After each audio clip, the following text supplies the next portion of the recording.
Darkcast Network. Welcome to the dark side of podcasting.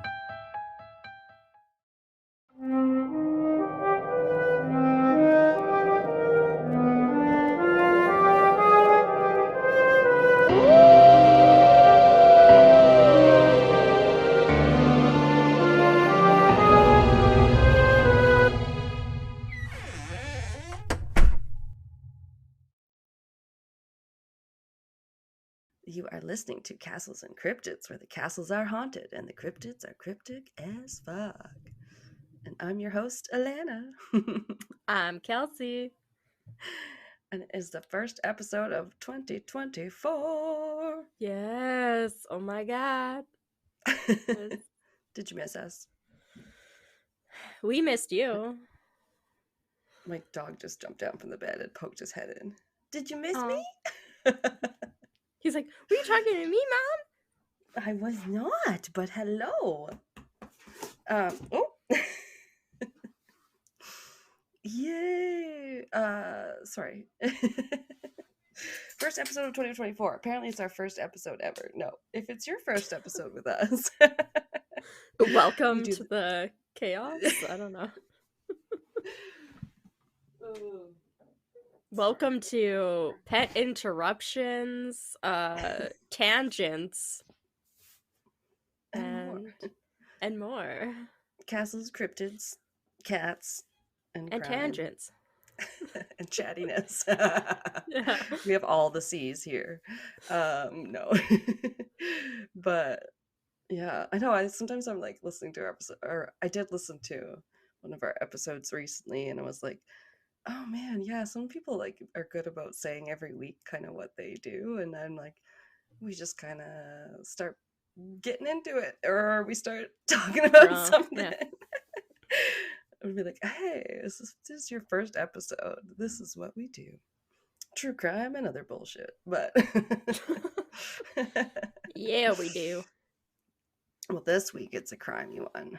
They're always crimey or dark or mysterious or something. Yeah. I actually, what was it? New Year's Eve was on the Sunday, right? Yes. So New Year's Eve, I was over at my parents, and we were watching. Oh fuck! What was it? That one with the guy from Ghostbusters. Oh, that TV show. The guy from Ghostbusters. But wait. Yeah, that one. Stranger Things? No, Dan Aykroyd or whatever is that his name? And he has like a TV show on the History Channel that's about like unexplained stuff. Yes, it's Unexplained is the Shatner one, and I can't remember what the Aykroyd one is called, but it's similar. Yeah, but it's like that kind of thing. Yeah, mysteries and whatnot. We just had it on as like kind of background stuff while we were waiting for dinner and just kind of like talking and hanging out. And I think we watched like 4 or 5 episodes of it, and I probably knew like every 5th thing that they talked about. Ooh, I was like, yeah. I covered that on the podcast. Alanna talked about that on the podcast. My dad's like, really? You talk about these kind of things on the podcast? I love this show. And he's like, these things are so cool. And I was like, yeah, we talk about this on the podcast sometimes. Of course. And I was like, and it was, yeah, it was nice. Fun. He's like, that's really cool. And I was like, yeah. Yeah, it comes up and you're like, oh, I already know a little bit about this or whatever. But then, yeah, get different insight. It had that really salty like alkaline lake. I can't remember what it's called again. The one that like mummified animals, basically. I saw that on the commercial for it, I think. Yeah, I was like, oh yeah, those birds. Yeah. They were all calcified or petrified or whatever. Yeah. Oh yeah, they looked super metal. I love putting those pictures on our Instagram. It looked so cool. And I was like, yeah, I covered that for the podcast. And then a couple other things I had ended up covering. And I was like, yeah, it's not just like ghosts and like creepy stuff all the time. Sometimes it's like mysteries and like cool things around the world. Yeah, true crime and paranormal doesn't quite cover it, but when you put in the mysterious and and the unexplained. Yeah, that you got. Then you get all the good stuff. Then you can talk about all the fucking stuff you want to. And I always get new ideas from watching, whatever the heck. Like I was watching Unsolved Mysteries, and I was like, okay, yeah, this is a weird case. I would cover this. How can I make this fit into our next crime or unsolved episode? Yeah, I've watched some of those, more so the new series that they're doing. Is it through Netflix, I think? Well, I've seen some of those Netflix. ones. They have 3 seasons on there, so I think I've seen a bunch of those episodes. Yeah, there's some good ones. For sure. We will, we'll get to it, you guys. We'll get to all of it. Give us your suggestions. We'll fit them in where we can. Or it's something you want us to watch, because we like to do fun or weird or reactions and discussions of shit on our Patreon too. I like doing those ones because then you're like, wasn't that crazy? Yeah. So yeah. Well, stay tuned and go over to check out our Patreon if you want to see what that's about. And speaking of Patreon, we have a patron shout out. We have a new patron. Oh my god! You might have heard of him. His name is Patrick E. Thank you. It only took you 2 years. You finally guilted him into joining. My Christmas present. Welcome. Welcome to the Illuminati. You'll like it here. Yes, he got our notification for our latest app, which was I just said app out loud, and I don't know how I feel about that. I know it's weird. It's weird sometimes saying abbreviations out loud. Like, that looks better typed. I was like, oh no, I don't. Nope. I can't do it. Yes, he got the notification for our Yule episode, which I titled, or our December Patreon, which I titled, "You'll Come Back Now, you hear?" Yeah, I like that.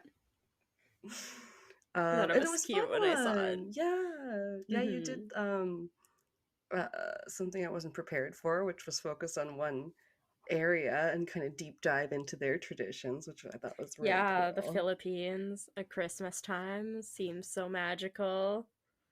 It does, yeah. I love when places, go all out. Whole hog. And then, I did different traditions like Yule log and some like kind of history of how it came about and how it's celebrated in different places around the world and blah blah blah. But it was good. Blah blah, etc. But what you made me think of right before we started recording, whatever the hell you were talking about. I don't remember. Because you're going on your trip soon. Oh, yeah. She's going to the States. Woo, woo. Watch out. Watch out, America. Yeah. Here comes Kelsey. No. But what was I going to say? Oh, yeah. My sister and my mom, I just was texting with my mom earlier today, and I didn't even know that they were on a little trippy trip. Because, she's in the East Coast. So they had just gone to, like, Massachusetts area. They went to, like, Salem, I guess. Oh, wow. Like, just a short, I'm like, I didn't even know where you guys were going. What are you doing? Like, and she's like, oh, yeah, we went to Salem, and then we went to Boston, and I was like, oh, cool, like, how long are you guys there for, whatever, and then she's like, oh, not long, but today we just went to the, Isabella Stewart Gardner Museum. Oh my god! Throwback to episode 8? 8. Holy heist, Batman! Holy heist, Batman! And I was like, what? Yeah, so they said they took pictures for us. She's like, as featured on Castles and Cryptids. I was like, of course. That's cool. Yeah, so I can't wait to see the pictures. Like, I was like, do they have like a write-up about the heist or anything? And she said, not really, but they probably don't want to advertise, hey, we successfully got robbed and we still haven't solved it. I Missing guess. millions Yeah. of dollars worth of art. Yeah, we're an art museum, not the history museum. Yeah. Yeah. But anyway, I Try. thought that was interesting. Yeah. Yeah, that's really cool. Yeah, those little It nippers, looked, they just zipped off for a little trip there. yeah, the pictures and everything of that museum make it look really beautiful. The Oh, different rooms totally. and everything. I like that. Yeah, and then like I'm like, oh, you just casually like went to Salem? Cool. That's Yeah. awesome. It would probably be better to go at this time rather than I hear it gets really, really crazy in like the October spooky season, whatever. Probably. That makes Yeah. sense. Um, yeah. Anyway, Cool. what are we talking about today? We have a few midnight crimes, I guess. Such a good title. Yeah. I had If I do say sort so of myself. I don't know necessarily if mine doesn't happen at midnight, but it's fairly close to midnight, What? it was hard. You You're guys don't fired. understand until you're Googling like crimes that happen at midnight, crimes that happen around midnight, midnight crimes, Did and you all it is really go like that literal? Yeah. I was trying to find something, and then I decided to, Yeah, I'm sure there's something. yeah, um, when I found that to be a little hard and I didn't know any specific cases that happened during the nighttime that I had already wanted to cover, Yeah. I went the route of actually kind of going back to it being New Year's Eve and people celebrating pretty late. So it was like New Year's Eve crimes and like maybe something that Oh, happened around New Year's Eve because people are out yeah. late partying. And it's all about Uh, midnight that night. yeah, I ended up finding just a whole bunch of stuff about like mass shootings and random stabbing attacks, Oh. which is not what I was looking for, but I did end up with one No. case that wasn't that, at least. I mean, they are crimes. It's not like we won't Yeah, cover things. it Like, I was know I've just covered a not. cup. I can't talk. No, it wasn't what you were looking for. No, not what I was intending to find. At least for this Right. like week's topic. So, uh I That's did my end dog. up with the No, Hope. case Yeah. of Ben Smart and Olivia Hope. Uh so Ben and Oh. Olivia, yeah. Um Aw, sounds like a movie already. I don't know why. right? I thought their names for some reason. Like Yeah. it was the same kind of thing. I was like, I feel like I've heard these names before. Must be like characters in a movie I Huh. saw something. Uh Yeah, I'm like, I feel like you're saying like the actors' names or something because I'm like, Ben yes. Stiller? Wait, Olivia Wilde? Who? Interesting.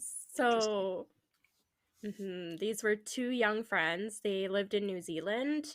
Uh, Ew. it didn't say it too often, but from what I understand, Ben was 21 and Olivia was 17. They decided, Wow. like most people, that they wanted to celebrate New Year's Eve. So Yeah. December 31st, 1997, bringing into the year 1998, the Oh, pair wow. Okay. made plans to meet up, I guess, at this New Year's Eve party that was being held at the Furneaux Lodge inside of the Marlborough Sounds in New Oh, Zealand. fancy. It's like an inlet. There was like expected to be Okay. between 1,500 and like 2,000 other people there. So it was going to be a Holy shit. huge party Oh, at so this like an lodge. outdoor party then, perhaps. I think some of it indoor, some of it outdoor, because they talk about like there being bars there, because there's like Ew. bartenders at the lodge that are serving people, but there's also like Okay. this inlet must be a big like touristy area because there's all these like piers and docks, and it talks about there being like yachts everywhere, and Oh, everything. okay. Yeah. So like a harbor kind of thing. Yeah. Hmm. So Ben arrived at the Intriguing. party with his friends on a chartered yacht called the Tamarack.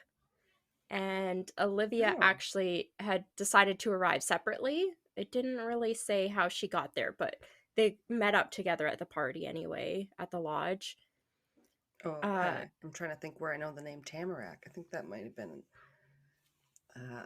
I had a heard it trailer before. park or something. I've heard of, yeah, it's like Yeah, it's a I had place heard name. it before too.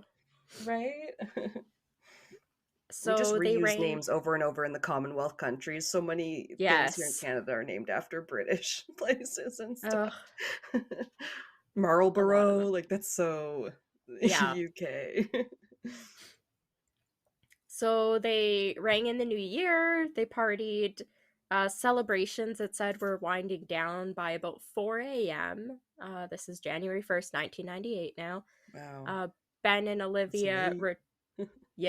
Ben and Olivia returned to the Tamarack where they were supposed to be sleeping for the night. So like he had booked the Tamarack, him and his friends. So like they were supposed to each have like Oh, rooms and everything like that. Well, when they got back there, wherever they were supposed to be staying on the Tamarack, there was already people there. Um, didn't really wow. say how those people ended up there, but for whatever reason, they discovered that their spots had been taken by others, and they didn't really kick them out or do anything about it. So they just Oh. kind of decided to leave. Try and figure something else out, I guess. Oh no. Yeah. But that So, was your spot. right? They called dibs. Yeah. It's The like at I don't know why, but the That 70s Show, they have a episode where they go to it's instead of Woodstock, it's like van stock or something, and everybody goes oh with like god. vans and tents and yeah, and then Mm. Kelso like brought the van, but then in the end everyone's so like all the like, girls are so mad at him and stuff that he can't even sleep in his own van because he's kicked out because Fez is in there with like Lori and Jackie. Oh my god. Nice. Yeah, nobody wants him. Oh, poor Kelso. The pair ended up boarding this water taxi that was being driven by one of those bartenders I talked about. His name's Guy Oh, Wallace, and he's very important. So keep his name, Guy Wallace. So he's the water taxi driver. slash bartender, jack of all trades. Yeah, I think because it was winding down, they had probably already closed the bar, and then we're like, okay, now we gotta start driving these drunk ass people home, Oh, like because it's back to 4 their own a.m. yachts. Yeah. Yeah. Uh, so they got aboard the taxi, which already had three other passengers. There was Hayden Morrissey, Sarah Dyer, and a man that nobody at the party knew. He could not be Oh, identified, but a bunch of people saw him. So nameless man. yes, He's a this faceless man. No. a man has no name. Yeah. Exactly. This unidentified man offered space on his yacht for Ben and Olivia to sleep, and the pair ended up Oh. accepting. So this driver, Oh. Guy Wallace, drove the yacht and like dropped the three of them off, Ben and Olivia and this guy. They left him at the yacht that like this unidentified guy said was his, and then Guy Wallace, the driver, and the two remaining passengers like continued on their way. This was the last time Ben Smart and Olivia Hope were seen alive. So No. Yacht yeah. crimes. Mm-hmm. Oh, Yeah. that's yeah. Stuff boats are um, like it's kind of isolated and once Yeah. I don't know. It's not out on the water, it's in dock, right? But it's still like Well, he was hard to driving get like a off of. water taxi, so like they're at least in like the Right. marina, basically, like this little inlet. It said Yeah. some there was like clusters of yachts that weren't like docked at piers or anything. They were kind of tethered Mm, together, like anchored together, but they were still just floating. yes. Oh, like out to Um, watch the fireworks and stuff like yeah, there are all that. these little Yeah. clusters everywhere too, so that's why the water taxi was kind of dropping people off, just aimlessly being like, "Okay, which boat's yours? Like, let's take you to that one." Yeah. I looked. I wanted a visual, so when I googled the area, it does look like it's a lot like a big how do you say that word? Archipelago, archipelago almost like little inlets Yeah. and Yeah. shit like that. Uh, Ugh, okay. so for whatever reason, it didn't ever really say, but Ben and Olivia weren't reported missing until the next day on January 2nd. I guess they had Oh, already been okay. missing for almost a full 24 hours, but initially Right. police treated it as a missing persons case, but soon it became apparent that this would be very out of character for either of the two, like to just go missing. It wasn't something like the parents are friends, nobody could get a hold of them. It's not something that ever really happened before. Right. Maybe they do, and like on the first, everything's closed, everybody's sleeping Maybe. in. They, might have assumed they were sleeping it off from the night before or Probably, yeah. whatever. Local detectives and a mix of police from across the country ended up joining what was then called codename Operation Tam, for Tamarack, the boat that they were supposed to be staying Oh, on. Yeah. Uh, it was during okay. this time that they reached out to the public and asked for information and started conducting many interviews across the country over the next several months. And many searches of the water in the Endover Inlet and surrounding areas were conducted. However, their bodies have never been located.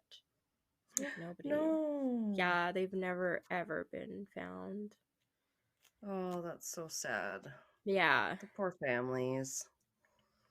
Right? I mean, and you know what that means, likely, when you're gone, disappeared around water. I mean, Yeah, they're the probably in the chances water. Yeah. the chances of finding them are a little bit harder, but especially after all this time, like we're talking 1988, this happened. Like it's gonna be 97, hard. 98, right?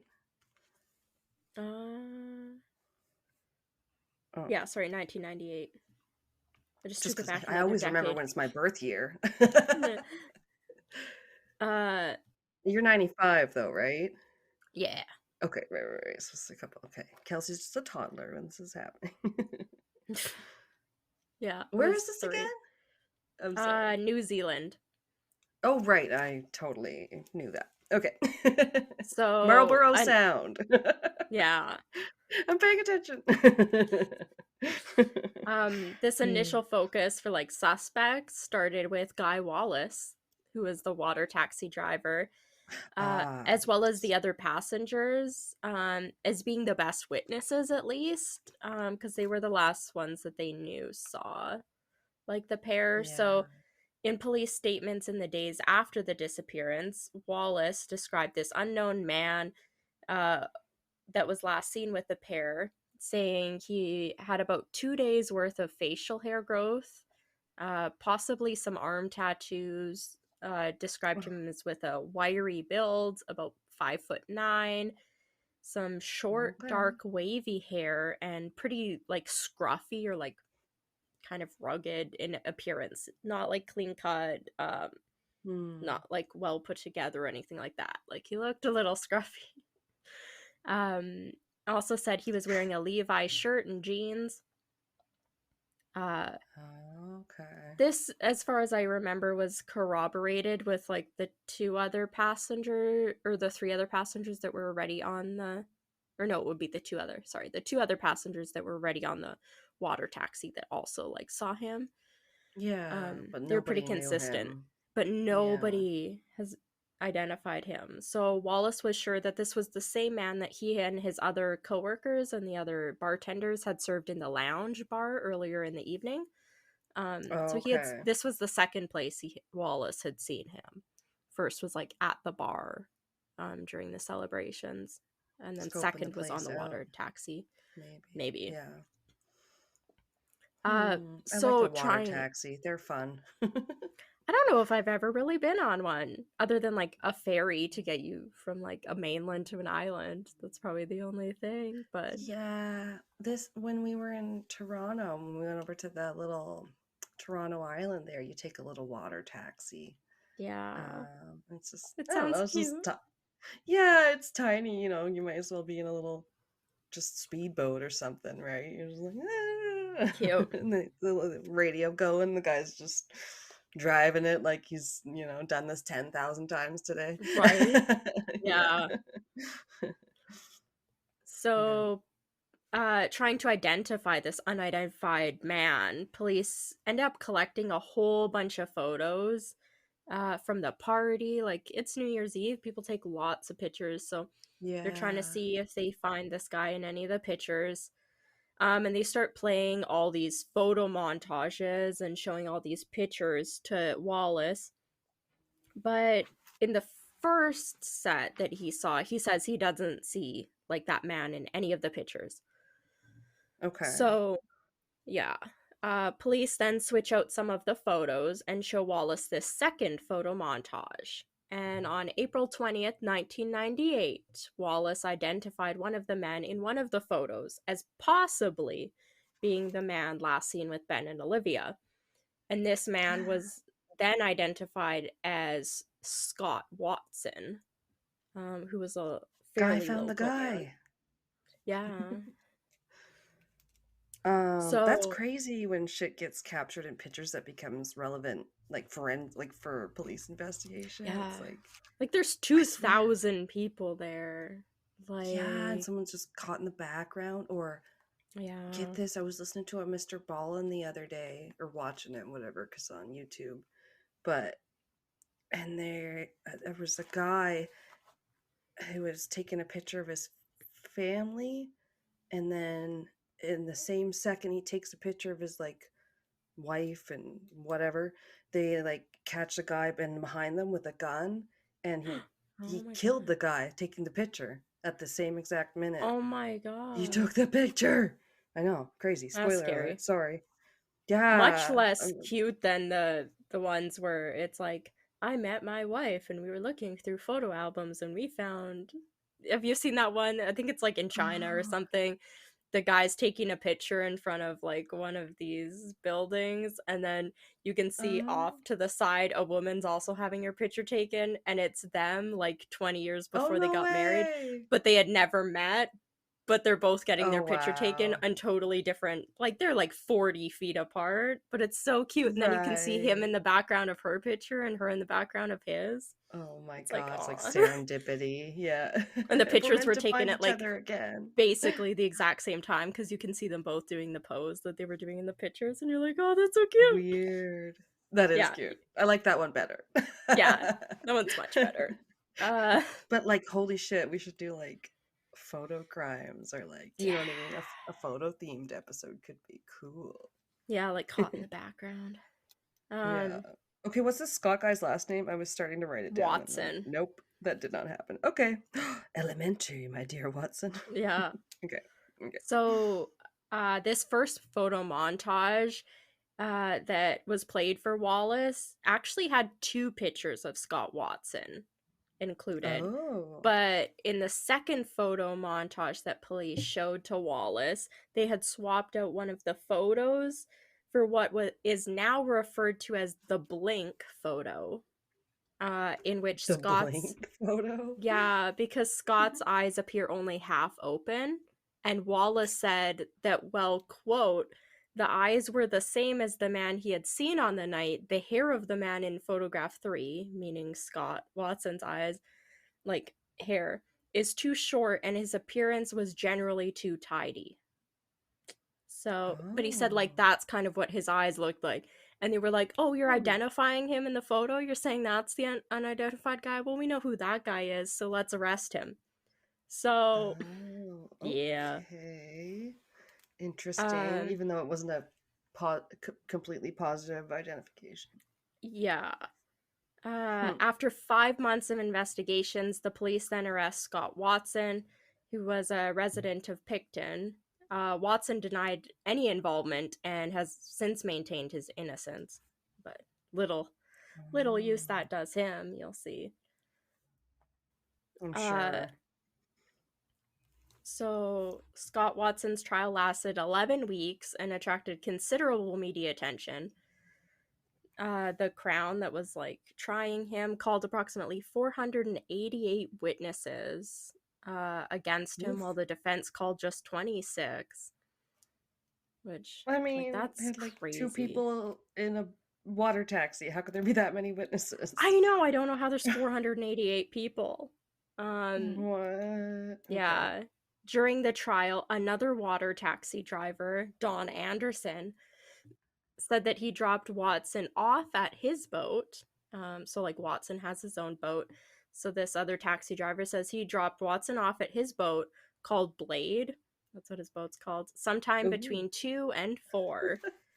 Blade. During She's this a beast. time, yeah. Sorry. During this time, the occupants of the neighboring boats testified that they were woken up by Watson, who still wanted to party. Uh, Oh. so like they were woken up by him. So like they know Okay. it's between 2 and 4, which is important for the timeline because the last time Ben and Olivia were seen was 4 a.m. About 4 a.m. So they're saying somewhere in this Okay. time, Watson was being dropped off to his boat by a different water taxi driver, presumably. Okay. Yeah. So both sides agree that this trip took place. Like they know sometime during this that like Watson was dropped off. The Crown argued that after this trip, Watson somehow, or for some reason, returned to shore, which has become known as the second trip theory. They could not prove how he got back, but did reveal that he was witnessed in an altercation on shore that's believed to happen between 3 and 3:30. And they know for sure that happened between 3 and 3:30, and that it was for sure him. He was like Oh. beating somebody up to do with his sister or something, if I remember right. So like people So knew it was not the him because missing it involved his persons. sister. Yeah, not involving them at all. It was like some guy and his sister, like Watson's sister and some guy or something. And yeah, Okay. um, which is a little weird because if you're saying, oh, we dropped him off between 2 and 4, but then you're saying between 3 and 30 around that time, He was he's still back on there. land. So it's like, Yeah. did you drop him off and he returned, or was he still there and he didn't get dropped off until closer to 4?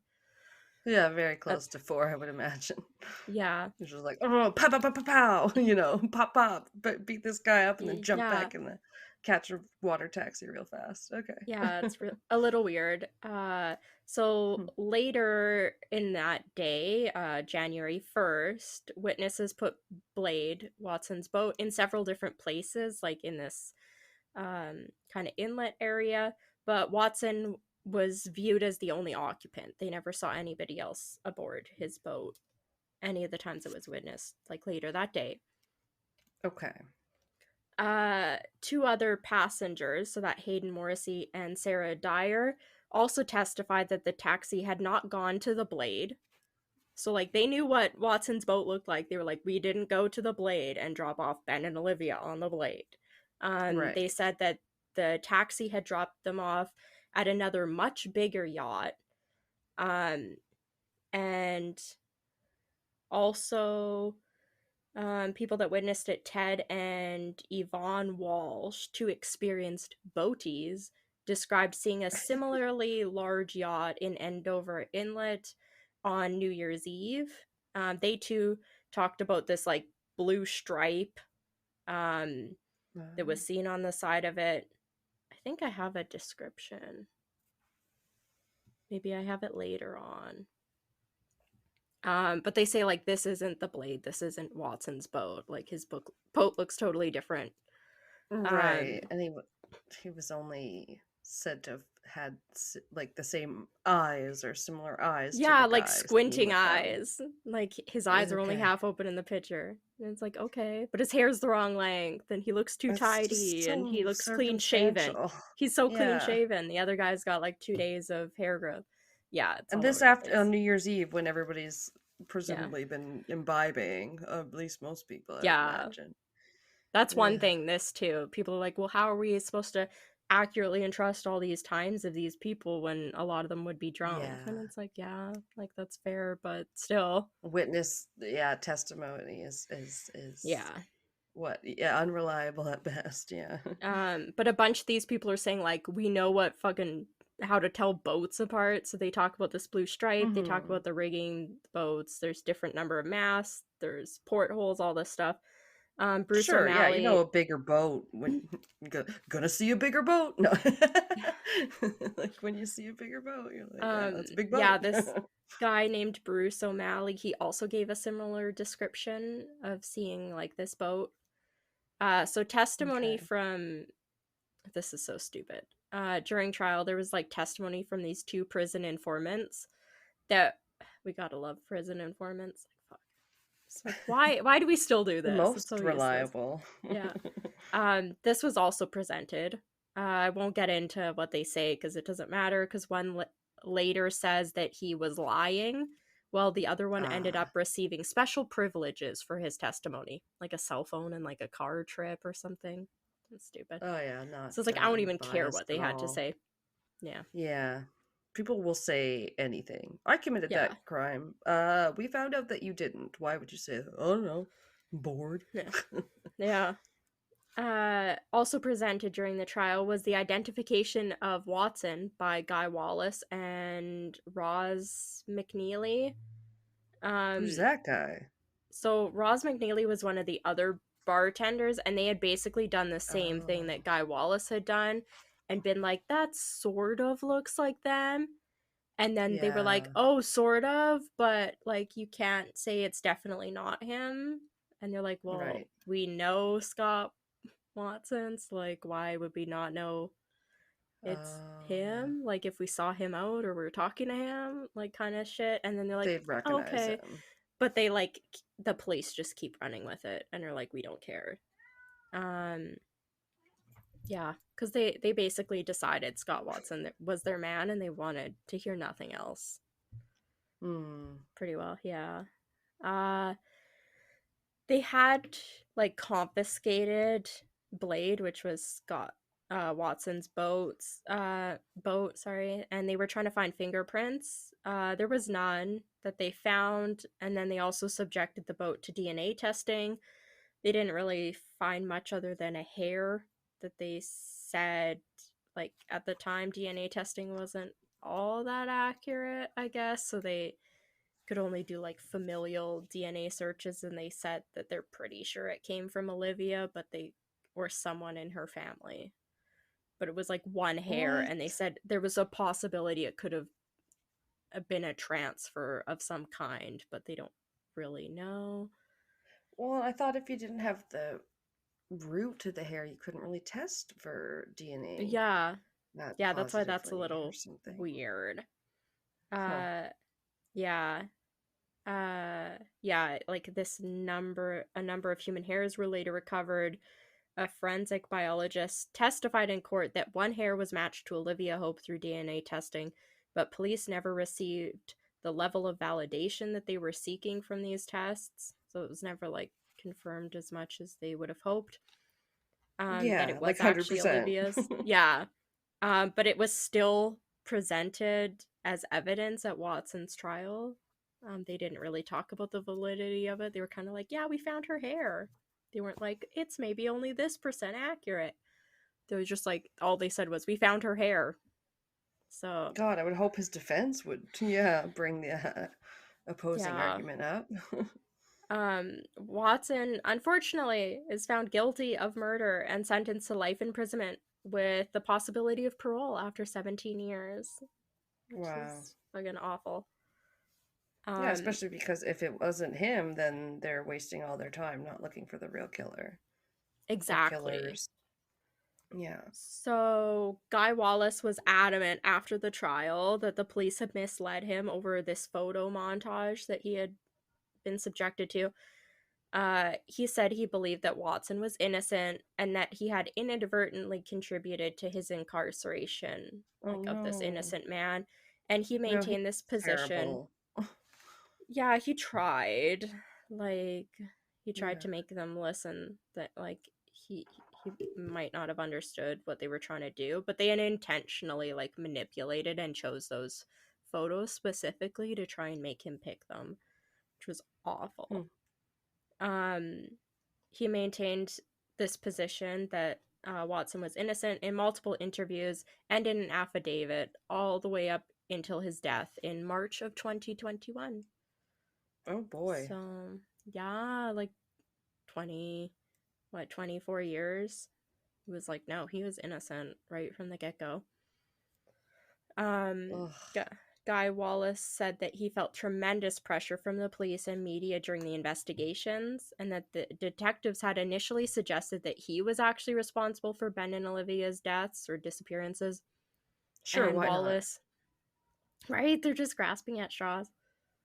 Seems like it. Wallace said that they implied that if he didn't point them to someone else, that he would be arrested.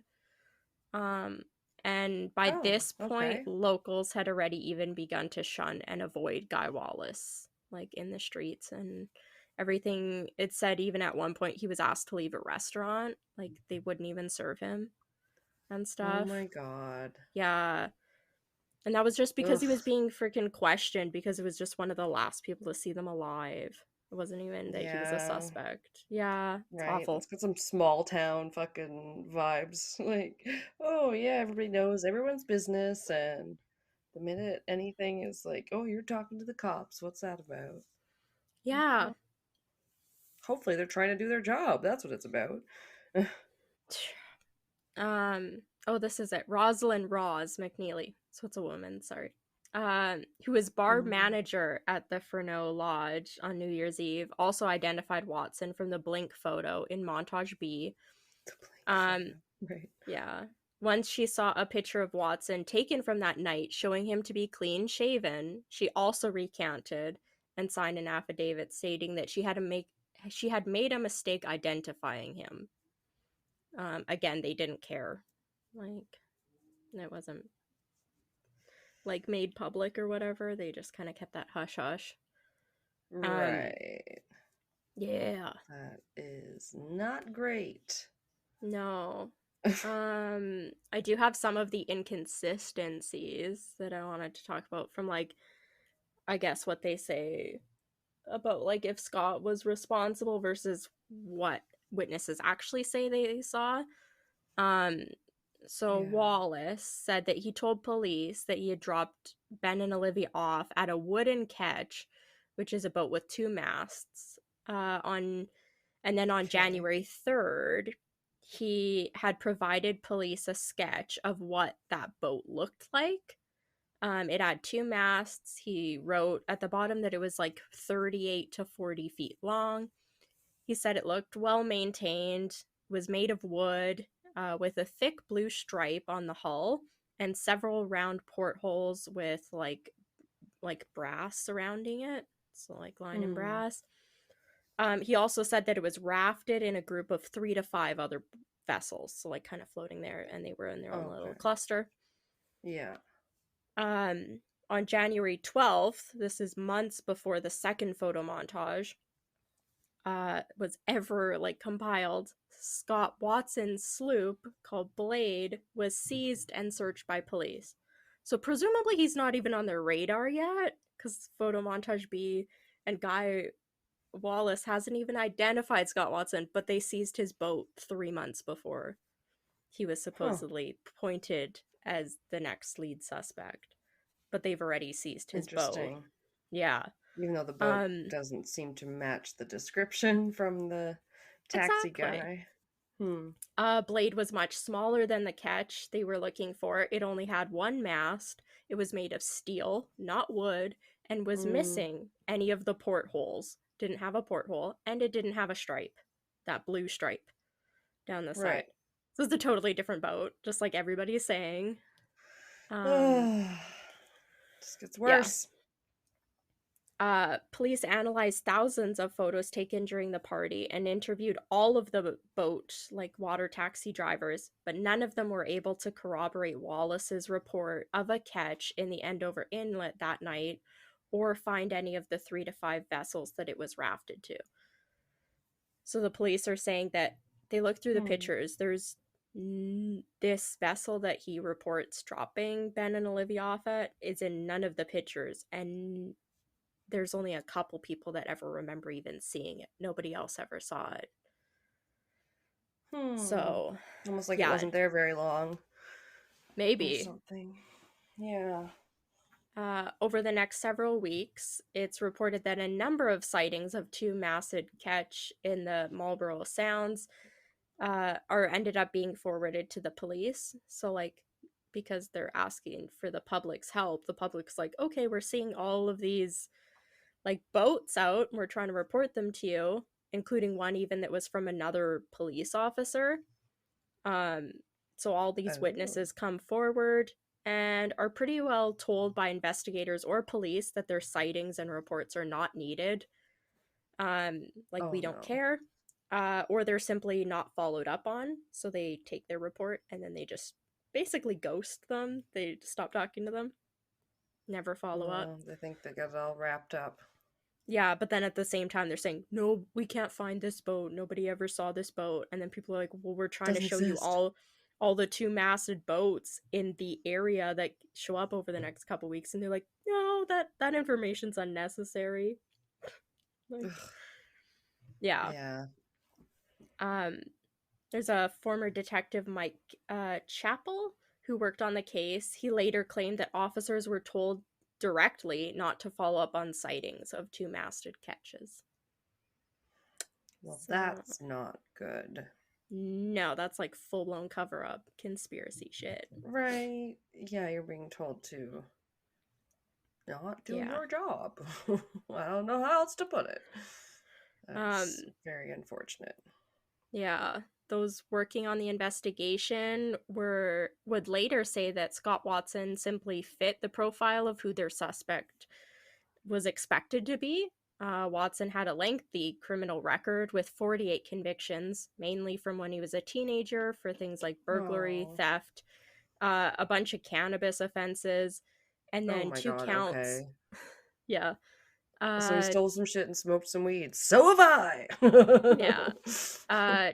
2 counts of possessing an offensive weapon and 1 assault when he was 16. That didn't really talk about details. I mean, he had been in prison for 2 brief periods, separate periods, in 1989 and 1990, but presumably since then had cleaned up his act with only having 1 conviction. I don't know what it was for. In the 8 years leading up to Ben and Olivia's disappearances. So, I mean, the last 8 years, he seemed to be doing a lot better with his life. right. And then you're like, okay, so then you escalate to double homicide. Like, doesn't fit most patterns. Yeah. It was made clear to Watson when they seized his boat in full view of the public and searched the homes of his sister and parents that he was now their main suspect and that the police wanted everybody to know. Watson accused police of influencing local media coverage, even saying his whole family were criminals, that he was in an incestuous relationship with his sister. What? This is all true. Other people talk about this too. That the media like said that this, they said that the media and said police it. Okay. and police said that he was in an incestuous relationship and that his whole family were like drug criminals, all this stuff. It's crazy. Wow. And what gets wild, in my opinion, is that Gerald Hope, Olivia's father, also asserts that the police deliberately leaked details of Watson's criminal history and were responsible for the unsubstantiated suggestions of incest. Police denied starting these rumors, but Gerald Hope, Olivia's father, says that the police constantly told him and his family just how bad the Watsons were. So, like, fucking Gerald Hope, Olivia's father, is on Scott Watson's side pretty well. It's awful. Right. They must be so frustrated. Like, yeah, because like you said earlier, if they put all their focus on him, they aren't actually investigating anymore. Like, they're not looking into anything. You're not following up on leads. You're just trying to make him fit into your idea. Yeah, so that it's all wrapped up in a neat little package and can go away. Damn. Yeah. I don't have much more.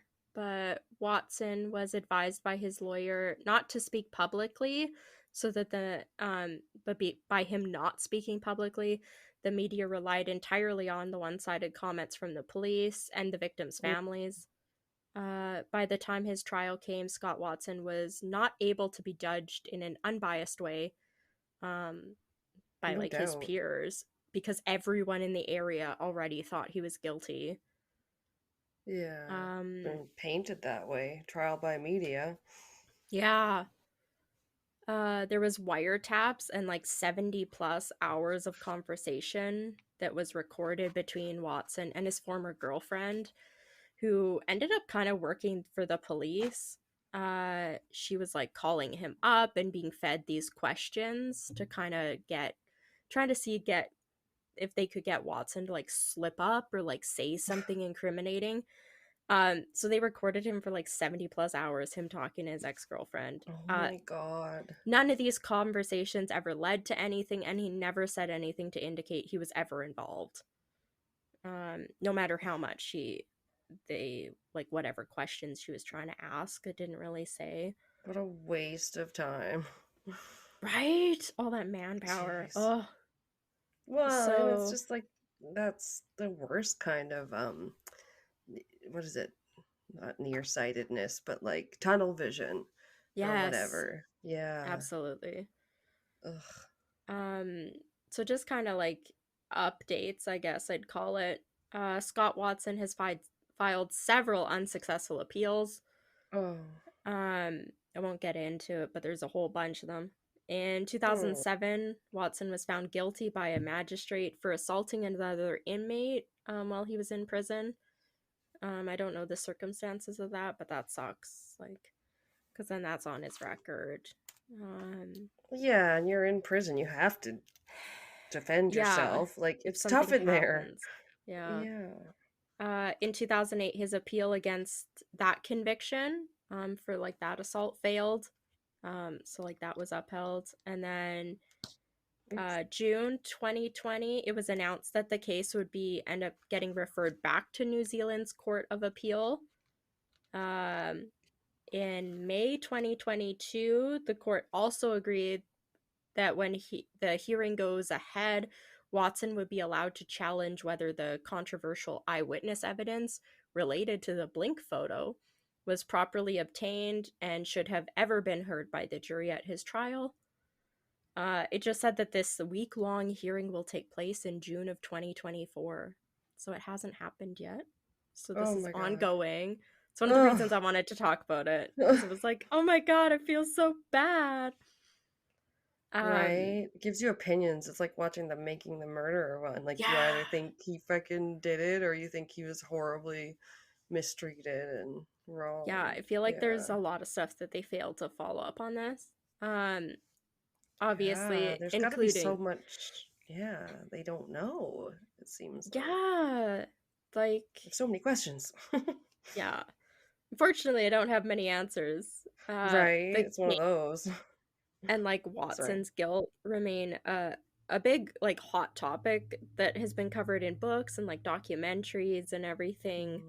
Mm, Um, I'm really hoping this trial either like freaking gets him released or they at least properly open up everything. Like, can we properly DNA test that hair now and like see if it is for sure Olivia's? Because there was stuff talking about it could be just a yeah. familial match and everything, or that it could be a transfer. And they're like, well, the transfer of hair would be like unlikely that like it would just line up that they're searching his boat and like finds her hair when she presumably had no reason to ever be on his boat or ever touch that blanket. Yeah. That is an interesting point for sure, but not like it's absolutely impossible to happen just because it's very, very unlikely. But Yeah.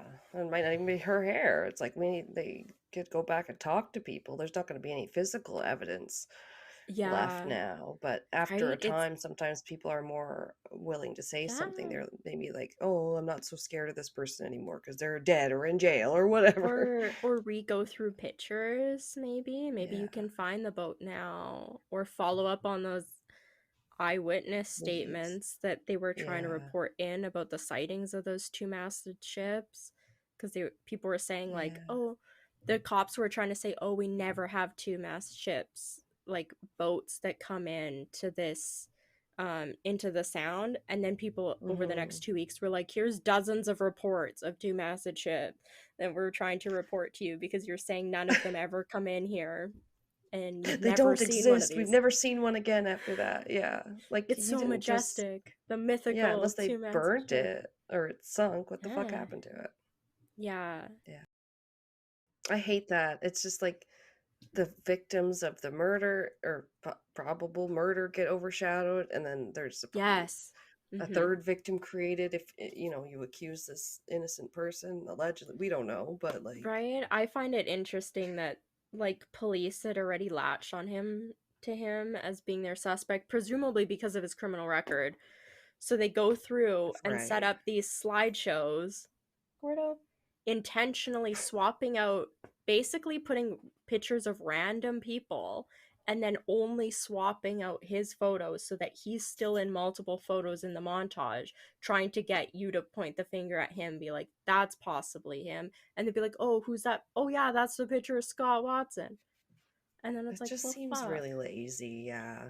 Or like you Yeah, put more effort into pointing the finger at that one guy yeah. than And by that actually point they had already investigate. seized and searched his boat in January. He wasn't identified in the second lineup until April 20th is Yeah. when they did the second montage, and he was now their main suspect, but they had already seized his boat in January, like 10 days after the disappearance was reported. That's Like so weird. yeah, like it's really weird to me that yeah, he was like already in their mind as being guilty before they basically started investigating. Right. Only person they could find around there that had a criminal record or what? Who knows? I Yes. don't really know. I don't like it, and I want to know No. what happened to them and I why their know. I bodies do were never too. found. Because like there's Yeah, got to be some theories, but I'm I didn't struggling up. run across Yeah. anything. It was basically like he either like the person either got rid of their bodies or like got rid of their bodies like the next day. And it Yeah, didn't Dexter really have style, weighted them yeah, down in the harbor. But like, thank how does you. one, if he's just one guy, how did he overpower both of them? Like, were they drunk? I mean, obviously It didn't everybody was probably a little buzzed, but yeah, yeah, from what I saw, like Guy Wallace and the other passengers didn't say anything about them seeming to be drunk or anything yeah. like that, so I'm not sure He about surely any would of have said if that. he had like red flags about the trip Yeah, like if and they were very yeah, intoxicated or anything. He didn't say, nobody ever yeah, said anything about how their demeanor seemed, which is kind of unfortunate. yeah. Uh, And it's just bizarre. It's yeah. weird. It's like, what was the motive? Did they Right? know each other? Do we know anything like that? Like, Yeah. nothing. You can't know if she was sexually assaulted if you don't have the body, so you don't know if it was like that motivated. It's just Yeah. like, ugh, so many questions. Yeah, just Yeah. yeah, it's unfortunate it's been like so long. Now it's so much harder to investigate and everything when you wait so long. Yeah. But But hopefully with this new thing coming up this year, 5 months from now, maybe we can do follow-up or right. updates if I can find some when it happens and let you guys know. Okay. Something. Is because they're Yeah. re-looking at it or something that was supposed to Yeah, happen in he's 2020.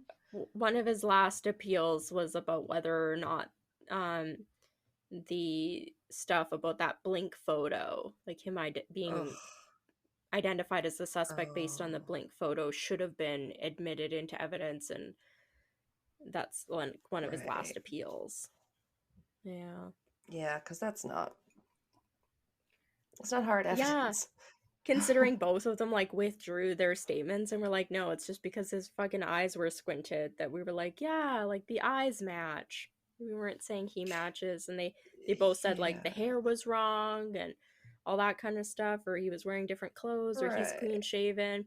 That guy Just has like a like, drunk white guy or whatever, yeah, and they probably. also said like the guy um they saw had like almost shoulder length hair, and like Scott Watson's hair is Oh, like cropped. Like it's yeah. very short. So they're like, yes, like it's just drastically different hair too. Like it's totally different people. Just because the eyes are squinty Wow. doesn't mean it's the same person. Yeah, so Yeah. like the one thing you have, which is the couple of eyewitness testimony, even if, Yeah. yeah. I was gonna say that's usually unreliable, but they like treated it as if it was 100% foolproof, like a smoking gun. Like, Yeah, but they tried to like manipulate them at the same time into oh saying yeah, it was him. Yeah. right. Yeah. I Oh, don't know. It's that's so no good. messy. I hate everything about it. It's just so messy, and Yeah. yeah.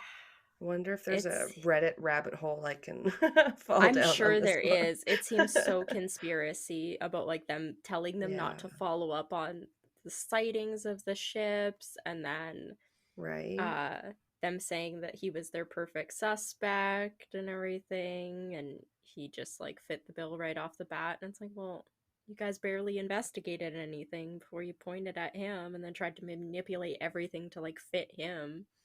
Yeah. But Not a good look, guys, but no, hopefully something definitely gets not. found. Somebody. I Yeah. hope so. What's that other Canadian podcast that somebody knows something? Oh, that's That's, something. Yeah. yeah. That's Somebody all. always It's knows always something. true. Yeah.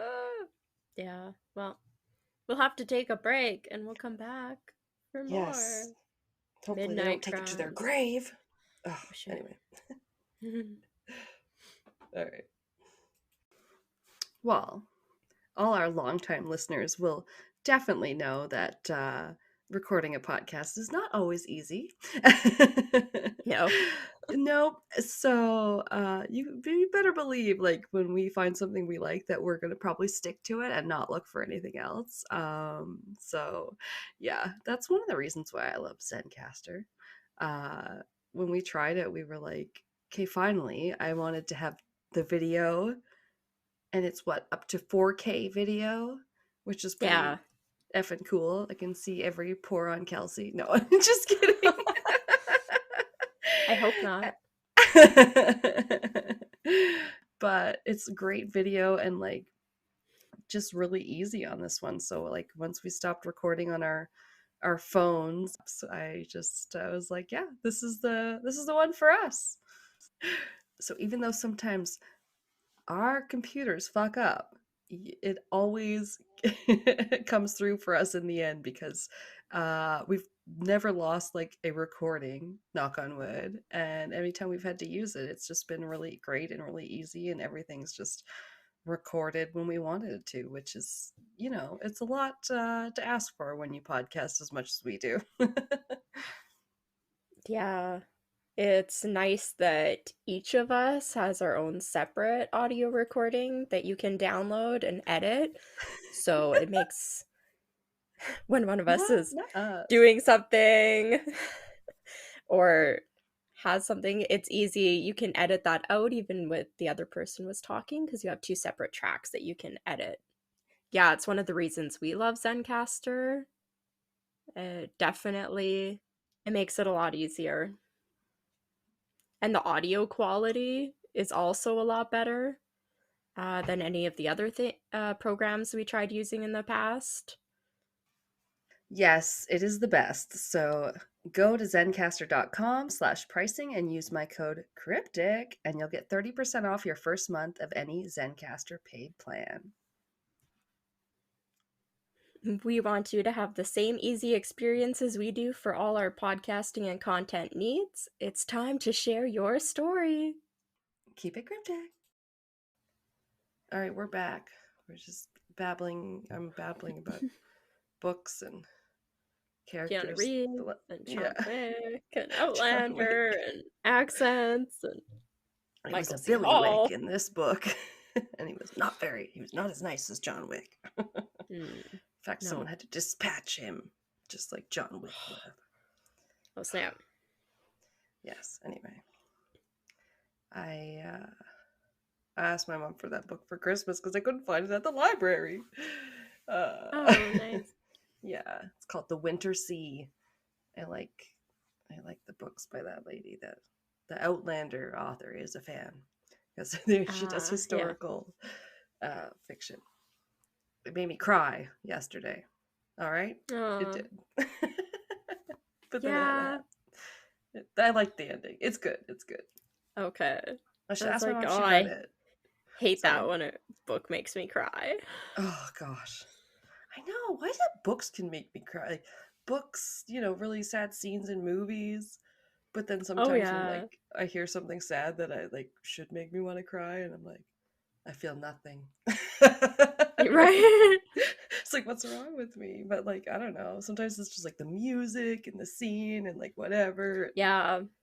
Who knows? Maybe They're it's your just like, hormones at that time of the month. It probably has something to do with it. I'm just gonna make everybody that watches this cry. Right? Or any song, that you could just put on because it can just like make you cry. Yeah. Oh, like one.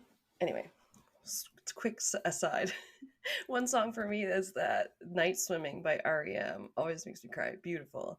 Then there's a new movie coming out called Night Swim or something. And I was like, what? Is this a horror? I was like, you can't take Oh, I night think swimming. I saw a little preview for that somewhere. Yeah, I only saw Maybe a on preview YouTube, like a once. YouTube ad or something. Like, don't swim at night. It's like, what? Right? Something like that. Yeah. I Yeah. don't know. Could be. Hopefully it'll be better than Swim Fan. Anyway, I don't know. All right. So, I went looking for one also, just kind of like overnight crimes. Yeah, There it's is hard. Like, what so do you many. Google? Well, and that's the thing. Like, there are just so many crimes take place at night, like serial killers and like the Yeah, and then you're trying to Beware of find something, Orleans. and then Yeah, it's hard. accident. Yeah, and you're like, Yeah. well, I've covered this, or like, that's what something everybody knows. So then, yeah, sometimes it is hard to know what to look for, or Yeah. unless you just stumble upon something. But yeah, for whatever reason, whatever combination I was Googling brought me to this story, and then the date stood out to me because it was like the weekend. I was like, I am pretty sure that was the weekend I was popping my kid out. Oh, this, shoot. this happens in July of 2007, and I remember that time. Can't forget Oh. it. So I was like, whoa. And then you like find something and you're like, okay, I guess I'm meant to see that and cover it or whatever, maybe. Yeah, it sticks Who out in knows? your mind now. Yeah. Now the story is sometimes known as the Cheshire Murders, Okay. which is easier because I'm not sure if I did hear the family's last name pronounced, and they pronounced it like Petit. It's the French word petit, like Oh, okay. Petit. Yeah, so I Like would have thought it petite, I like guess that, but without the E. Yeah. without the e, because yeah, when they have the Yeah. e, then you Okay. pronounce the second t. Yeah, so I thought it would have been petite or petit family, but they anytime someone talked about it on clips from a documentary, I heard it was Petit, so I'm gonna go with that. Hopefully I Okay. remember. Works for me. So the tragic story of the Petit family or the Cheshire Murders. Damn. Okay. Yeah. So it was a weekend in July of 2007, like I said, and it was like any other probably for the Petit family. Sorry. They had daughter Michaela, age 11, and she was excited to try out some new recipes on her family because she was like the amateur chef. Oh, that's Yeah, cute. I think so, especially at that young of age. Like, my kid will help me out baking and stuff, but she doesn't have like any huge interest in learning how to cook stuff yet, you know? Yeah, I was the same way. I sort of helped my mom Yeah. mostly with baking when I was younger, and then I'd Then you get help to her lick the on, bowl. yeah, I'd help her on like holiday dinners, like Thanksgiving, Oh, Easter, yeah. Christmas, those kind of big ones. I'd help out Yeah, in the there's a lot kitchen. of work. Uh, yeah, Yeah. but that was mostly it. Like, didn't really start cooking until after COVID when I was at home all the time. So Oh. it's like, Till I was like in my, yeah, 20s, yeah. yeah, Yeah, she can, yeah. Yeah, she'll my figure it teen. out. Figure Yeah, it out yeah. or starve Oh yeah, or she go was broke. starved, but yeah, it's interesting that yeah, she was like into trying out new recipes and stuff like that. Cool. It's cute. Yeah, so she and her mom, Jennifer, went to the Stop and Shop to get some ingredients. Nice. The Try and Save. No, I'm just kidding. That's from Simpsons. I was saying that's what they're going to rename the Save on Foods to. The Try and Save. It's fine. Groceries are super expensive. It's fine. Right? So expensive. I don't know if it has to do with supply chain stuff after the pandemic, but I have to have someone to blame. I don't know. Okay, so they went to pick up some ingredients, and they went home to their two-story house on Sorghum Mill Drive. This is in Connecticut, so Okay. on the East Coast. I guess close to where my family was just visiting. Little known to me. Yeah, so they went home, had a great dinner.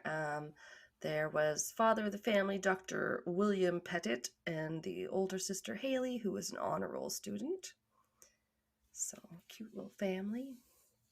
Yeah. But unfortunately, little did they know it would be their last. Dun, dun, dun. God damn it. I knew you were gonna say that.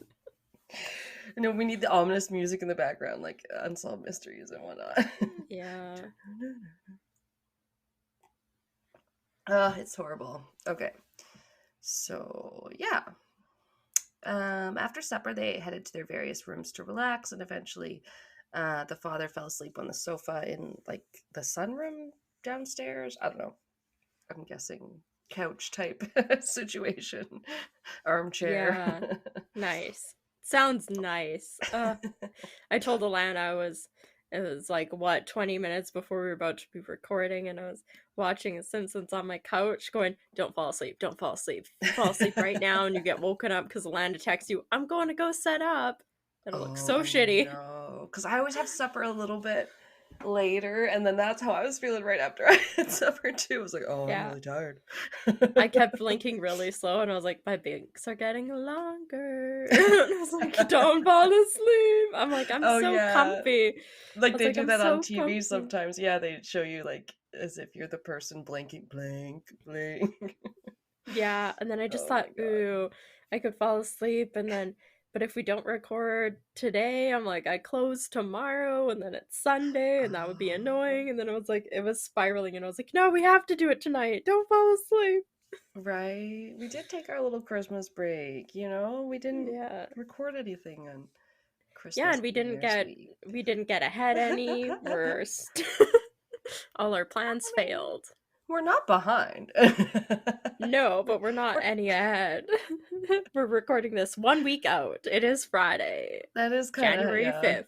how we We're go like, we're sometimes. gonna get ahead. It's gonna be great. We're not gonna take any Maybe. time off. It'll be a time off for you guys, but not for us. And then we took a week off. It's crazy, right? Yeah. It's like you don't get any time off for freaking Christmas. I almost forgot we got Monday off for New Year's Day. I was like, oh shit, we Oh, have Monday off, don't we? yeah. All right. So, how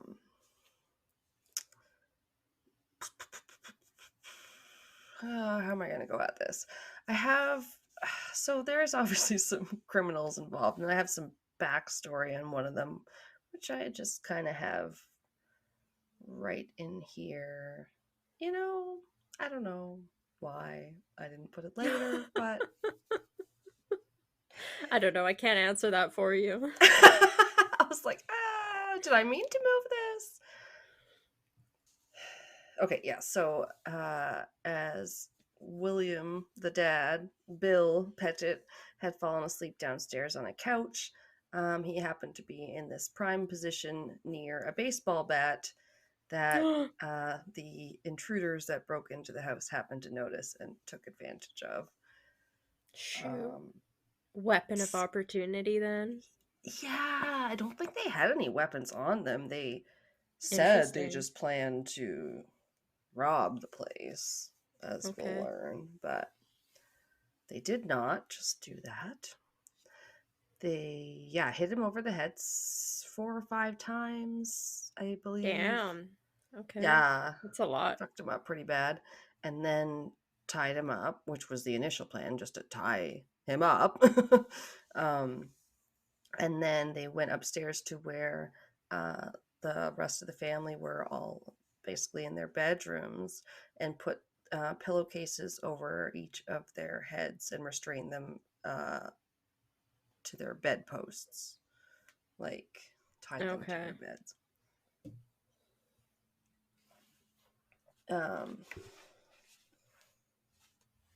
I believe that, I thought I had it here, but Michaela, the 11-year-old that liked to cook, she apparently had been in her mom's room because she fell asleep after they were reading Harry Potter together. I was like, I remember reading that at that time. Yeah. So these crooks make an initial run through the house to case, there's 2 of them. They make an initial run through the house to case the place for all the valuables, etc. They thought they seemed like a really wealthy family and that they must have a lot of stuff. But they really weren't the type to have like expensive things lying around. Yeah, like gadgets and stuff. So apparently they were pretty disappointed at the haul. Boo for them. Right. Then they had like gone through the house, and then apparently they went to retie the dad up, and they like took him to the basement and tied him to a support pole or a support beam or something. So they tied him up again, and then like went through the house again, and just to see, like they were really hoping there was more, I guess. And then they decided, well, that's not enough, so now new plan. I mean, they're clearly just making decisions in the heat of the moment at this point, like the baseball bat. So they decide they're going to take Jennifer and take her to the bank to take out money. And although they had got there at 3 a.m. in the morning on July 23rd, 2007, I wrote roughly around the time my water broke. Oh, that's where I put she'd fallen asleep reading Harry Potter. Anyway, this is now hours later, so the bank, they're like, oh, the bank's almost open or whatever. We can just take her to the bank to get out cash. Yeah. Cold hard cash. So, the one guy, Hayes, is the last name. He would drive her, and then the other guy, Josh, was going to stay back. So they did that. So Hayes went with Jennifer in the family car to the bank so that Jennifer could withdraw several $1,000s or whatever it was. It really was not that much money considering what they're going through. Like, yeah, I don't think it was like more than $3,000, because how much can you really take out on your, you know what I mean, like your maximum? I think my limit is like $1,000 a day, so I'm surprised they could even get $3,000. Right, like I know they went into the teller probably to get the maximum. Okay, that's how they got it. Because I was like, I'd have to go in Yeah. and talk to somebody if I wanted more than Yes. $1,000. Okay, that makes Yeah. more sense. So it's like, how did they get $3,000? And I can't remember if it was 3,000, but like, you know, it wasn't going to be over 5 or 10 even. So Yeah. Wow.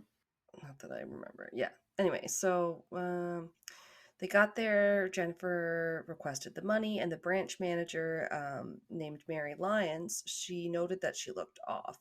She was like, she seemed extremely nervous, scared. And then Jennifer actually did drop the bomb and tell them that she was being held like her family was being held hostage and she was there against her will.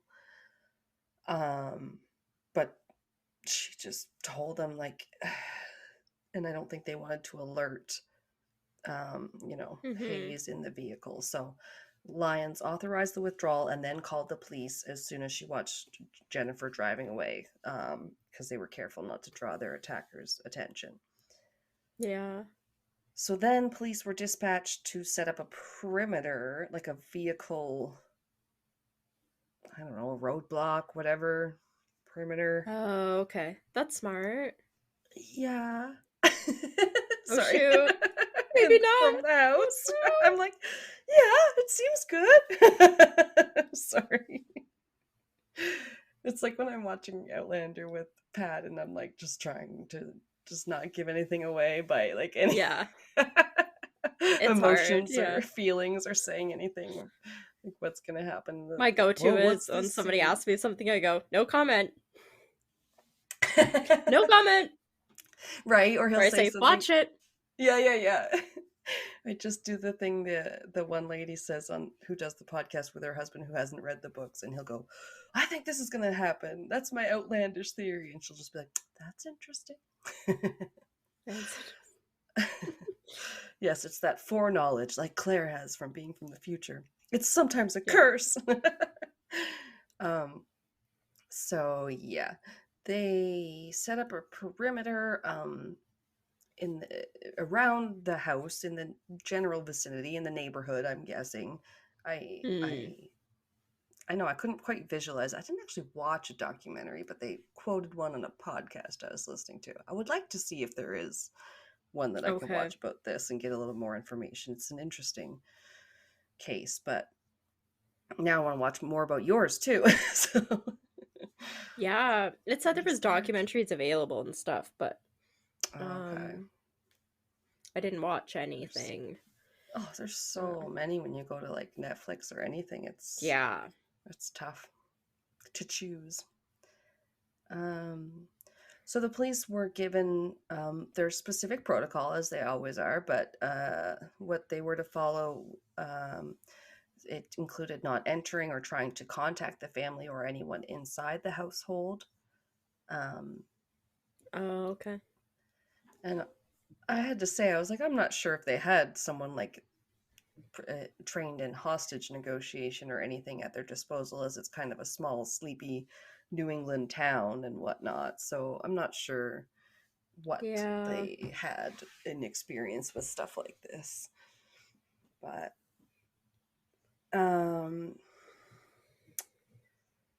so while they'd been away, Josh had been active during Hayes and Jennifer's bank excursion. Trigger warning for sexual assault and gruesome graphic details. I mean, Oh, shit. as we Okay. always have. Blanket trigger warning for our show, always.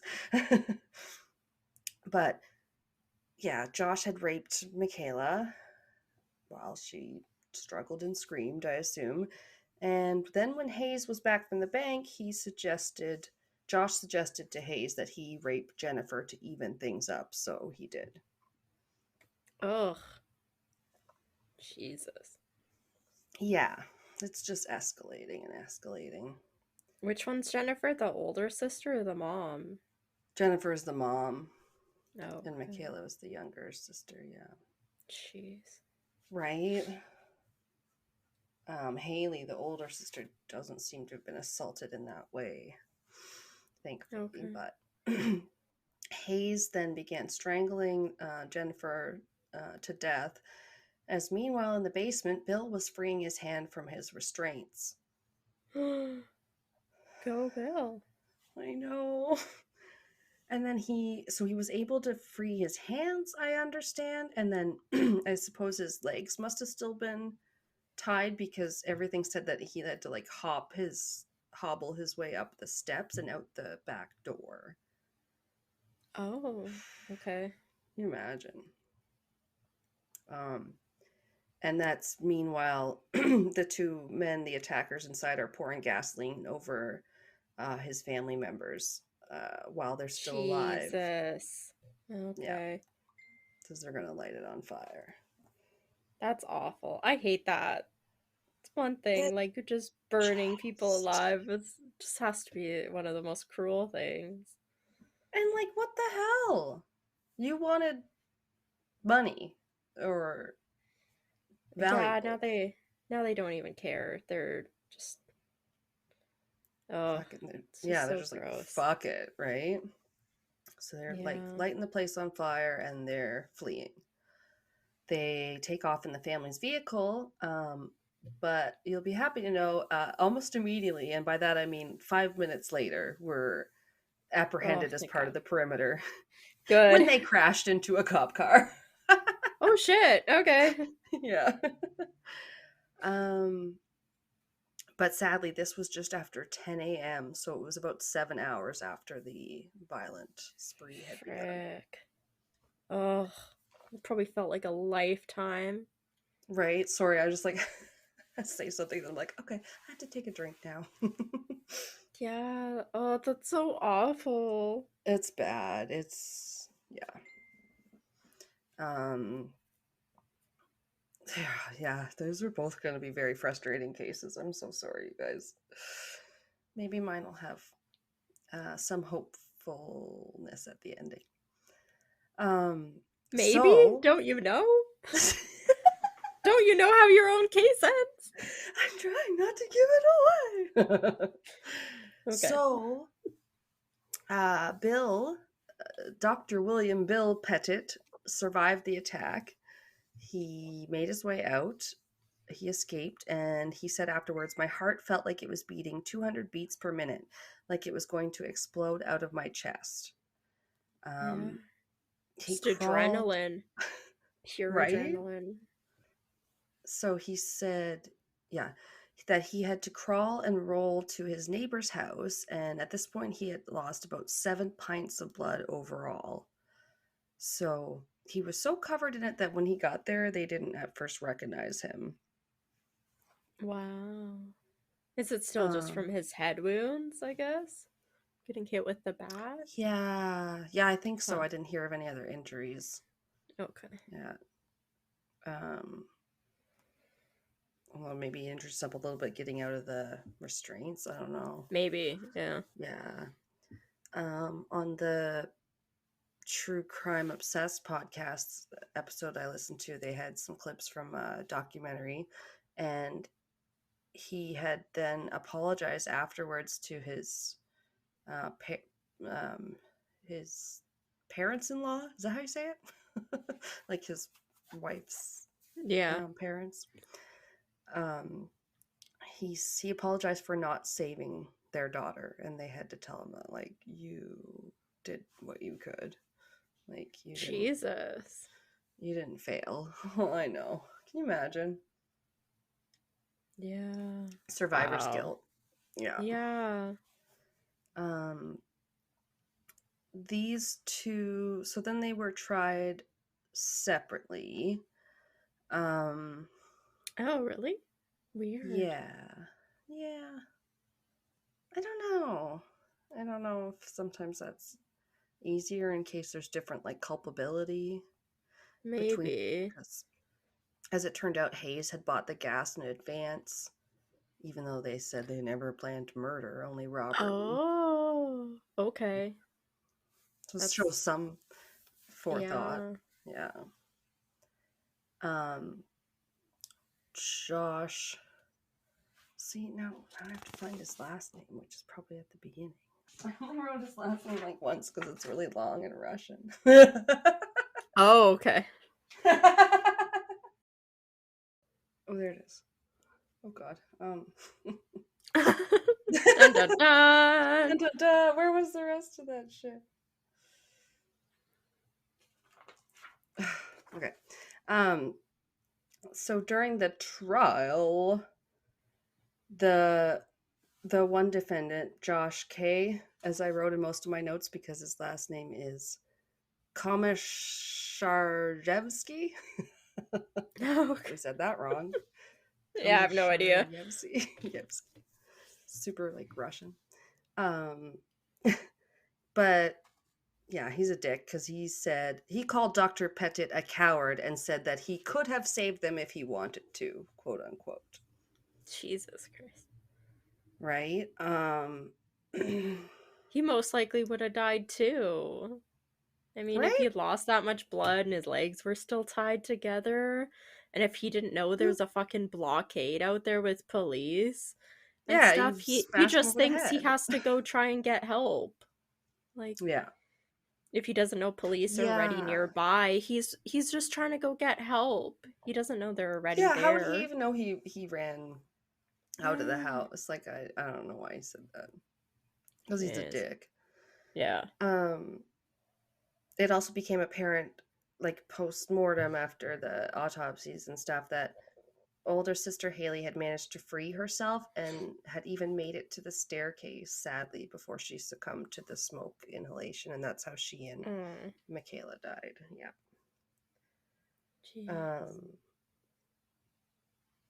Okay, so then we did learn during the trial that there was allegations of abuse in Joshua's childhood that were brought up, and it was very, I mean, not that excuses anything, but it sadly appeared that while he made allegations of his one foster brother like sexually abusing him, I think the parents had refused to alert any authorities because they were extremely religious, like to the point of fanaticism, and valued that reputation in that community more than their son's mental health. And maybe that's where I had to think a little bit more about his backstory, didn't I say? Maybe not as much as I thought.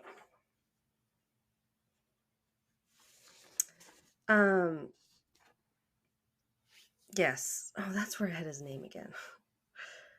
Josh Komisharjevsky. It's like Russian or something. I almost meant to ask Ressa how to say it. He had a troubled start in life. I mean, I'm sure they were trying to use this for his whatever, I mean, defense. Plenty of people have had shitty childhoods or were abused. Doesn't mean you're gonna fucking rape and kill a family. Exactly. Yeah. Yet they point to it as they love to always point to a fucked up childhood. It was like, yeah, plenty of people, and then they go to a little thing called fucking therapy. Right. Can you imagine being a defense attorney though? What do you do? Ugh. Fuck. Yeah. As the girls on Crimes and Consequences call it, you polish that turd till it shines. Yeah.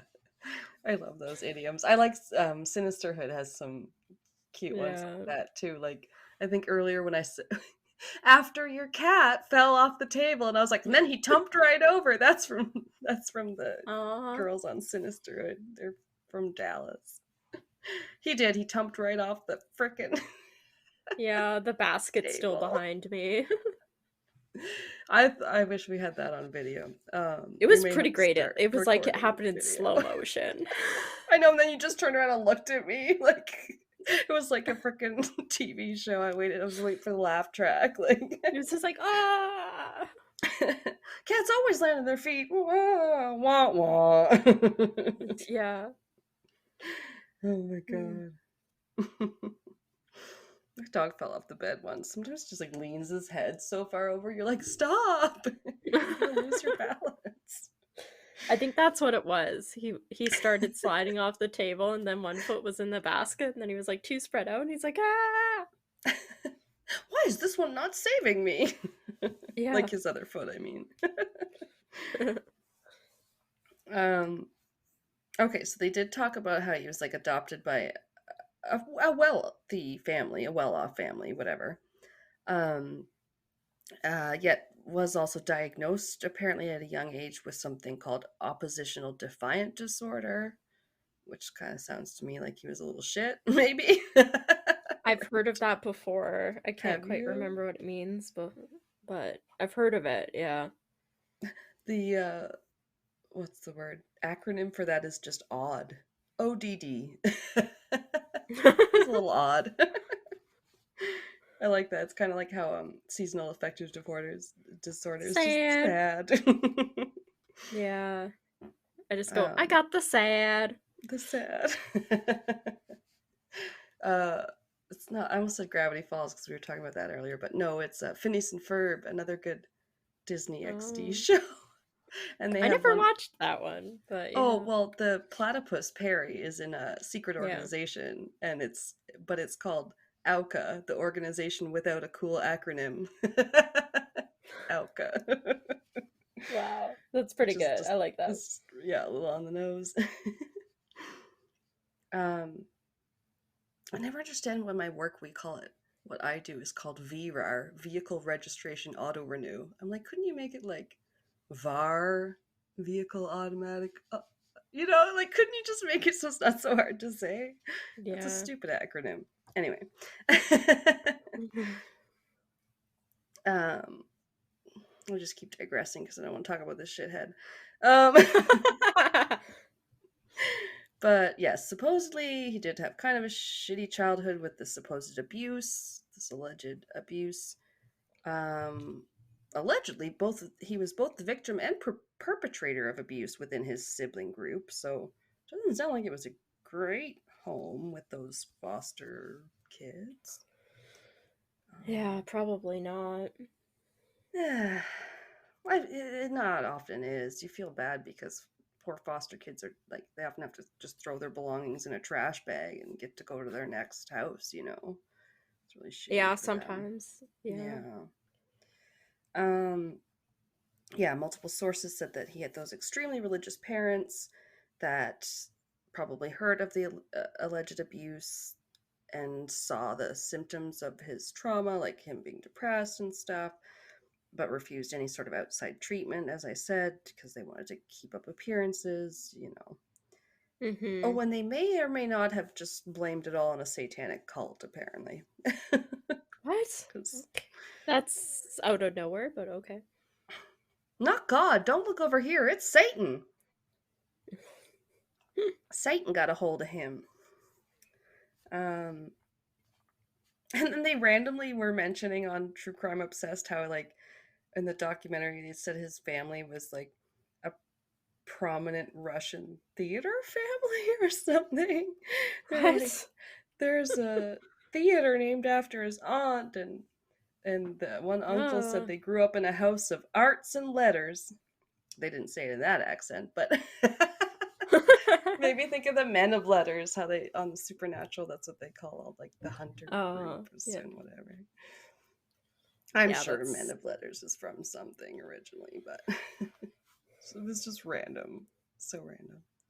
yeah, that's weird. Yeah, I think I gotta try and find it. I think the documentary is just called The Cheshire Murders. They said it came out in 2013. I don't know. I'll have to see if I can find it. Um, so yeah, there was also maybe a history of mental illness in the adopted family. So there's a lot going Hmm. on with little Josh. um, Yeah. and then also when you look up stuff about this co-criminal, Hayes, as I referred to him, he may have gone through be transitioning because some sources said he now goes by Linda Hayes. So I just Okay. called him Hayes to avoid any confusion of like being like, and then Linda Nay. took his penis and raped her, and like like that. Just I Yeah, don't take away from the story. Um, that's fair. but Yeah. I don't want to dead name anyone either, even if they're a fucking criminal dick. You know what I mean? Whatever. So they're just Hayes. And oh, I didn't mention this before that Josh had actually seen them when they went to the Stop and Shop there to pick up the ingredients, and so that's when he had first noticed Michaela and her mom. and he had like followed them home. Yeah, he like was like, ooh, he liked the look of Michaela, gross, and then like followed them home and thought that their house looked like they were like pretty Sure it well did. off family. Sure. Yeah. Sure. Yeah, that's what that was about then. Oh yeah. Jesus. That's so Yeah, they just gross. wanted to rob them because he just happened to see they looked well off, and he just happened to ask his friend Hayes, who was 44, and Josh was 26, and they just decided they would just go rob it. And then I found out, it's like, how did these two? They're like kind of like, how did these two criminals even know each other? Well, they met in a halfway house. That's how their little meet cute went. Lovely. Right? I was gonna say they probably met in prison. Right. It's Yeah, like, I don't know if Josh even had any priors to this, actually. But they each had addictions, I guess. And Steve, or Hayes, or whatever they're going by now, was at one point known as Mr. NA, as in like Mr. Narcotics Anonymous. Oh, just like chronically going to NA but never getting clean, probably. Right. Like that was his literal like nickname with friends and family. Oh shit, that sucks. Yeah. Chronically getting clean. Chronically, yeah. And at the time of the crime, he had been living in a one-bedroom apartment with his mom and brothers. Whether that's two, I don't know. Oh. And they were kind of like, seemed weird because like there didn't seem to be anything wrong with the mom and brothers, other than like, I don't know, they're all hard up enough to be living together still. Damn. Adult sons. And apparently he like wasn't contributing, and the mom threatened to kick him out. And like then he had a bunch of drugs and almost killed himself by overdosing in a hotel room. And then when he came out of it, he went to a meeting, Narcoholics, and that's when he saw Josh, who said basically, you want to make a bunch of money this weekend? You in? Like, you look like you need a little pick me up. Oh, okay, so they weren't like longtime friends or anything. No. Okay. Huh. And it's not like they had committed any crimes together before. This is such a like crazy escalation. Crazy. Yeah. So they were convicted. Hayes was convicted in 2010, Komisarjevsky the following year. The jury members were offered free counseling due to the graphic nature of the evidence presented. Oh, wow. I wonder how often that happens. Hopefully not as often. I don't know, because part of it was because Josh took cell phone footage of himself raping Michaela. Oh shit, video. And they had to play it? Yes, of him raping an 11-year-old girl. Fuck. I would want counseling. Other people shouldn't have to see that, but like they're just doing their civic duty. Yeah. Yeah. The dad, William Petit, said, I think when people willfully, wantonly, without any remorse take someone else's life, they forfeit their right to be among us. Yeah, I agree. Yeah. It's hard because sometimes I don't know how I feel about the death penalty in general because of so many innocent people that get wrongfully convicted. Like, look at your case where, but yeah, I agree with him there. But they are still alive today, even though they were sentenced to death. So yeah, it's a long process on death row, at least. They make them sit there and think about, you're gonna be put to death. And then it's like, well, maybe that's because of the times they've like put to death the frickin' 13-year-old kid, and then they're like, oh shit, maybe he didn't do it. Guess we shouldn't have put him to death after like 2 weeks. Like, oh yeah, right. I can't remember what that case was, but it was a long time ago. Yeah, I think if they can keep the death penalty, you just gotta reserve it for like fucking the worst of the worst, like serial killers, whatever. The absolute those ones worst are like of the proven. worst. Yeah, where it's like beyond a doubt. Like there's absolutely no chance that this did not happen. You're like, and yeah, that's it. is Nothing meal else. keys or whatever. Yeah, and then like Or, nobody else gets the death penalty, yeah. just them. Because the death penalty is, they say, like, with the cost of everything and the facilities and stuff, it can be more expensive to put somebody to death than it is to keep them alive for the rest of their lives. Wow. So, yeah, with all the drugs and everything that they have to use, Hmm. it's, yeah, it's I like imagine the hundreds of thousands of appeals and dollars stuff. to like put Yeah. one person to death. Oh, So, okay. Yeah. And then like the lawyers yeah. and stuff and all that being drug out. Yeah. So on the conviction side of it, I have a little bit more in a quote. After they were convicted on multiple felony counts, both Komisarchevsky and Hayes were sentenced to death. However, in 2015, just a few years after they received their sentences, the state of Connecticut abolished capital punishment. Mm. Consequently, Komisarchevsky and Hayes' sentences were changed to life sentences, making it unlikely either of them will ever leave prison.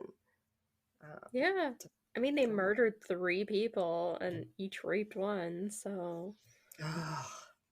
Yeah, basically fucking annihilated that whole family if they had Yeah. had their way. I'm glad that I don't know. I don't know. Yeah, is better. Maybe the husband there being able to fight for it helps the conviction. I think. Yeah. Um, as far as I could find, they're still in there. Like Josh K was denied an appeal in 2021 was the most recent I could find. Um, but I do have a little bit more on the aftermath of, the town and Oh, okay. Dr. Bill. Jeez. And just a little bit more on the family, like how the mom, Jennifer Hawk Petit, how did I say her name? Petit. Damn it. Yeah. I had it too. Jennifer Hawk Petit had been a nurse, was a co-director of a health center at a private boarding school. And Haley had been in varsity, cross country, basketball, and crew. I always forget what crew is, like rowing or something. I can't I remember. think so. That one confuses me. But like obviously a very bright, talented, athletic girl. She had graduated as a high honor roll student. Um, Damn. right? Like hell. She'd fundraised for MS research, which she had been passionate about as her mom had had MS. And Michaela had planned to take over this after Haley left for college, so it was gonna like stay in the family too. Hmm. Um, Unfortunately, the police were heavily scrutinized after the crimes. The perpetrators being on parole at the time of their crimes was not Oh, good. okay. Yeah. Really, yeah, not great, but they should have been, I don't know, better surveilled, I guess. And then the fact that they had been told to, stay outside like the perimeter and had basically been Yeah. outside of the home as the rapes and murders were occurring. And as Bill freed himself all by himself, it just all kind of added up to this bad look and bad taste in everyone's mouth after. I mean, Yeah, I guess I didn't really even think of that about like how long they would have been there for. yeah, it was a brutally long attack. It really, I'm not sure how I feel about it because I always feel for police officers because they have a really fucking hard job and they're just doing Yeah. what they're told and what is their protocol and to keep them safe too. But like, yeah, that's a pretty rough one when they were like kind of knew something was happening, but instead of somebody trying to negotiate or do something, they were just waiting outside. It's like, ugh, maybe they Yeah. could have done something else. But Michael Malone, the Cheshire town manager then and now, said that it was the single worst day I've had in 40 years of municipal government. I can still vividly remember that day. It was horrible. It was surreal. I felt like I was sleepwalking. Um, and 10 years later, he says the town has, he used the word recovered, but never forgotten. And he says, still to this day, some people blame us, blame the police, and they do it in a very hateful way with profanity-laced email. So that's not nice. Email. Yeah. Right, People but died. Like, what fuck. is that going to do? Yeah. It's like internet trolls, right? Let's get mad in the comments. Yeah. But it's like they are mad for good reason. Like, Yeah. If I was the other family members and stuff. oh yeah, I'd be suing them for like anything I could. If I was Bill, I'd be fucking suing the police for. Yeah, it is America. They're a pretty litigious Yeah. bunch. They love to sue people. I mean, yeah, they almost made it that's how you get things done in the Yeah. court system. Yeah. Two charitable organizations have been sort of birthed of the tragedy. And one is called the Cheshire Lights of Hope and was started by Jennifer Walsh and her spouse, so different Jennifer, but Okay. she told ABC News people were so devastated by it and everybody wanted to help, so she and her husband hoped to bring the town together. And Walsh said the purpose of Cheshire's Lights of Hope, which hosts an annual event that places luminaries on each street in town, is to bring people together so neighbors know each other. And I should put up the picture that I have of that. I mean, that's nice. That can stop people too. Just people knowing each other better. Yeah, having neighbors you can go to and community and stuff. Yeah, I think it's important. The lights do look nice, though. Yeah, it's a nice way to It's like remember. little paper lanterns, like those square lanterns I think they make in like Asia and stuff. And then put them on the rivers. I like that. That's cute. Better than releasing balloons or something that you're like, they come down in places. Yeah, this is, I think, mostly rice paper they use. It's at least like it's like biodegradable. candlelight vigil type of thing. Yeah. Also, speaking of the balloons, there was like a big one. Where was it in the United States? Some state decided they were going to break the world record for the biggest balloon release. And so they like blew up like millions of like helium balloons or whatever and had them under this like tarp thing.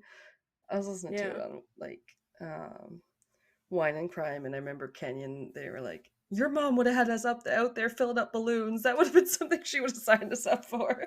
And then but then they like released them all. And it's like, oh, it's crazy. Oh, yeah, it looks cool.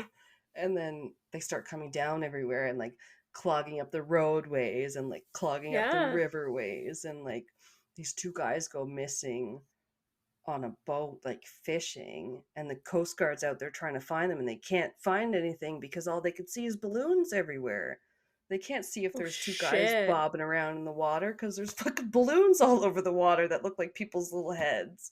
It's crazy. Oh my god, yeah. It's so I hope eventually they can figure out a like just something that's biodegradable, like a balloon, because fuck, it's awful. I know. We still use so many balloons and they just get like kind of tossed around, and then you see like footage where they're like, oh, here's a balloon in the bottom of the ocean or something. You're like, great. Yeah, and like birds and fish and everything, like you swallow it. Yeah, they get booked up. So the purpose of the Cheshire Lights of Hope is to bring people together so neighbors know each other. The neighbors of the Petits didn't know this was going on in the middle of the night on their street. She said, half the time everybody is so busy in their own little world. You just wave to your neighbors. You don't even know your neighbors. It's true. Yeah. Each of the town's streets participates in the event every year, lining the roads with lights.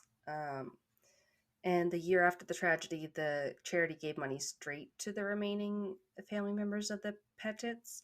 And now the nonprofit donates to local social services such as the food pantry. Nice. Yeah, I thought so. And the second one is called the Petit Family Foundation. started by William Petit, and where he actually met his second wife, Christine, with whom he now shares a son. Aww, so that's nice. That's nice. Yeah. It said the organization. Yeah, I know. I'm like, happy ending for him a little bit. They aim to raise and distribute funds to fulfill our mission to help educate young people, especially those with interest in science, to help support those with chronic illnesses, and to help protect those affected by violence, according to its website. And Dr. Petit was also elected to the Connecticut House of Representatives in 2016. But he doesn't talk to media anymore, so that's fine. Give him his privacy, I guess. Yeah. That's my case. Yeah, that's wild. I can't believe they both that. were. Ugh. Yeah, that's two awful stories. Oh my god. I know. This was they're both sad. A hard episode, guys. Damn. Yeah, we had multiple victims in each case, so total we had like 5 people freaking die. Yeah. And we're like, okay. Fuck. Welcome to 2024. Yeah. You guys like this stuff. Speaking of which, do you know what our audience's other top 3 categories are that they listen to? Oh yeah, you told me we have our Spotify 2023 wrapped data.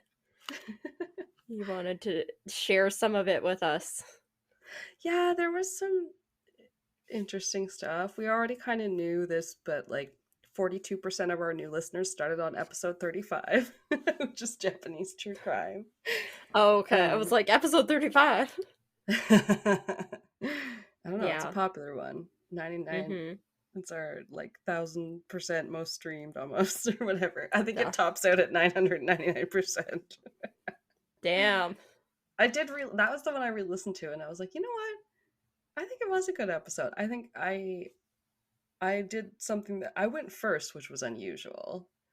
We don't usually do that. And then I did something that was like kind of research heavy, because I had to like look up a bunch of stuff about the Yakuza, which I didn't know anything about. But I can't even remember what I covered. What did I cover? Child murder, brutal.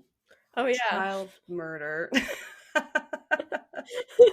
But like, yeah, we both did cases that you could tell we like really found interesting, and I was like, oh, I don't know, maybe that's what people like about it. It's just a good episode where we get down to crazy crime, just like we did in this one. Okay, our listeners' top genres are 1 true crime, 2 comedy, and 3 society and culture. Ooh. Okay, cultured bitches. All right. And Canada was our top country. Whoop, whoop. Oh, nice. It's usually a toss-up between Canada and the US. Very close. They had 60% of our total streams.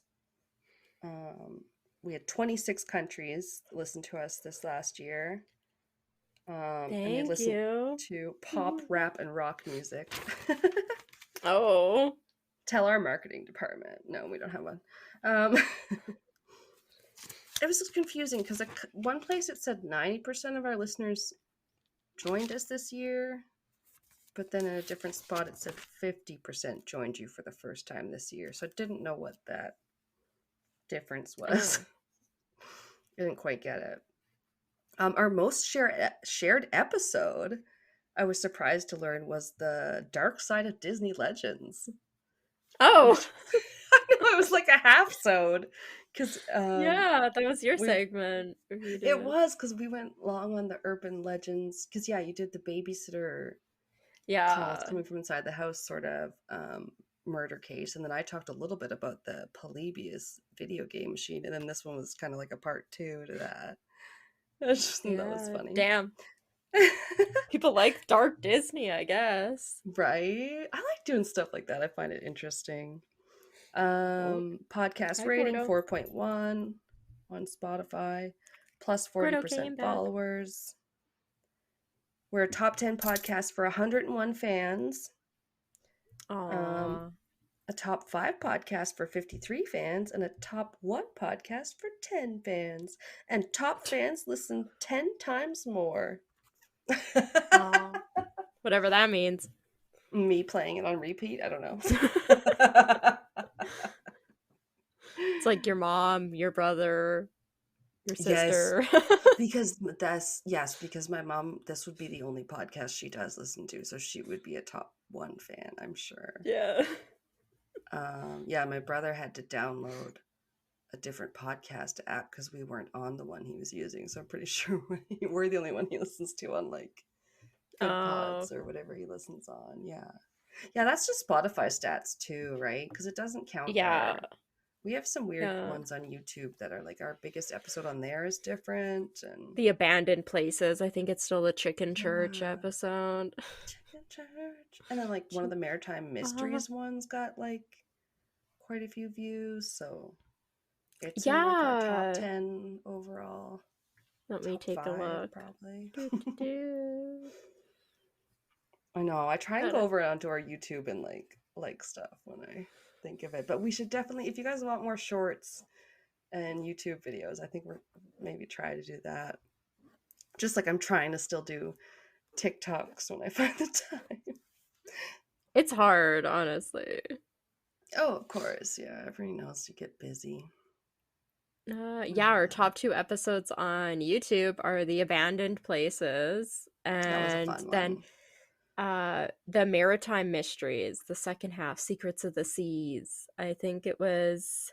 That was a good one.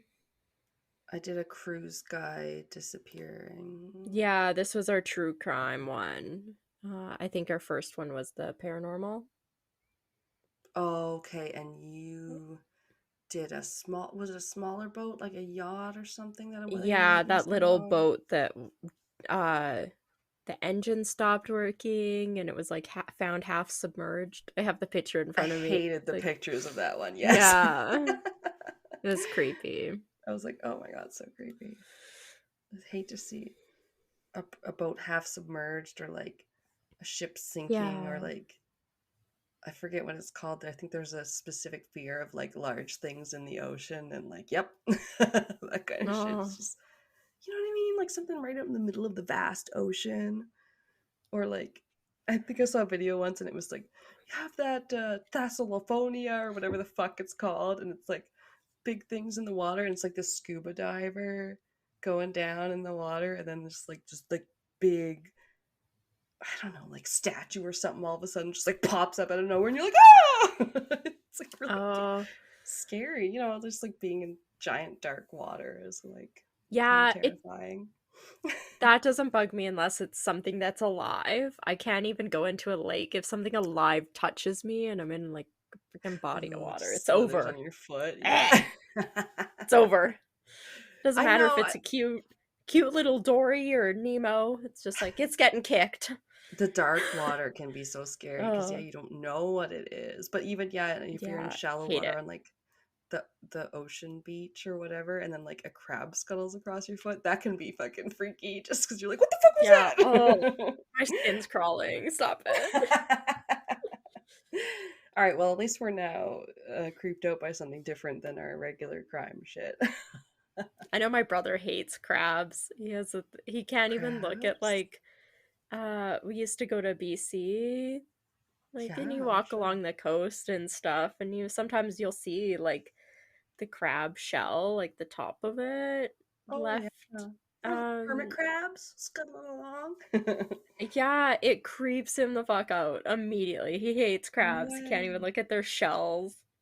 That's so funny. Yeah, that's an odd one. Yeah. A little sideways walking. Yeah. Well, we will be back next week with medical mysteries. Probably. You might not be here. Because by the time that one comes out, you should be gone. Yeah, I think it's technically the next one is my birthday episode. It'll come out on my birthday. So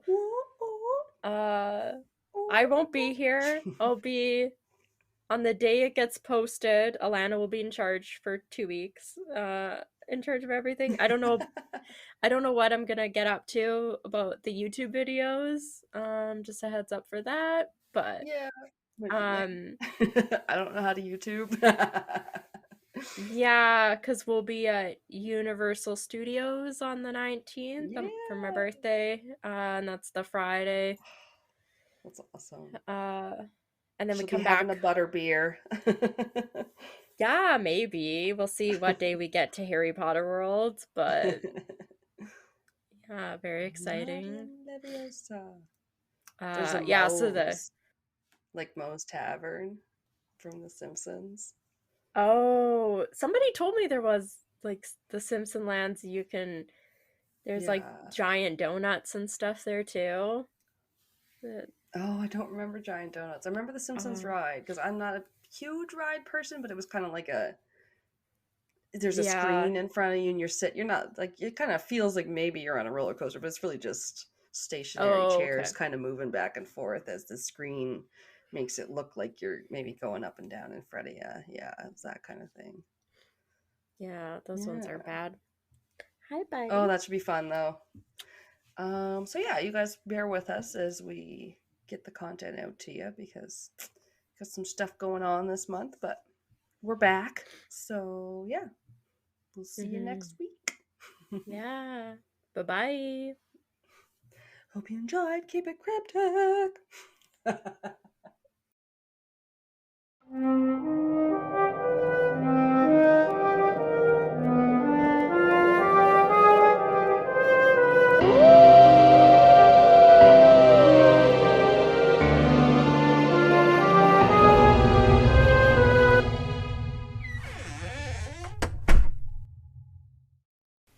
This has been Castles and Cryptids. You can listen to our podcast on Spotify, Apple Podcast, Google Podcast, Anchor, Breaker, Pocket Cast, and our YouTube channel.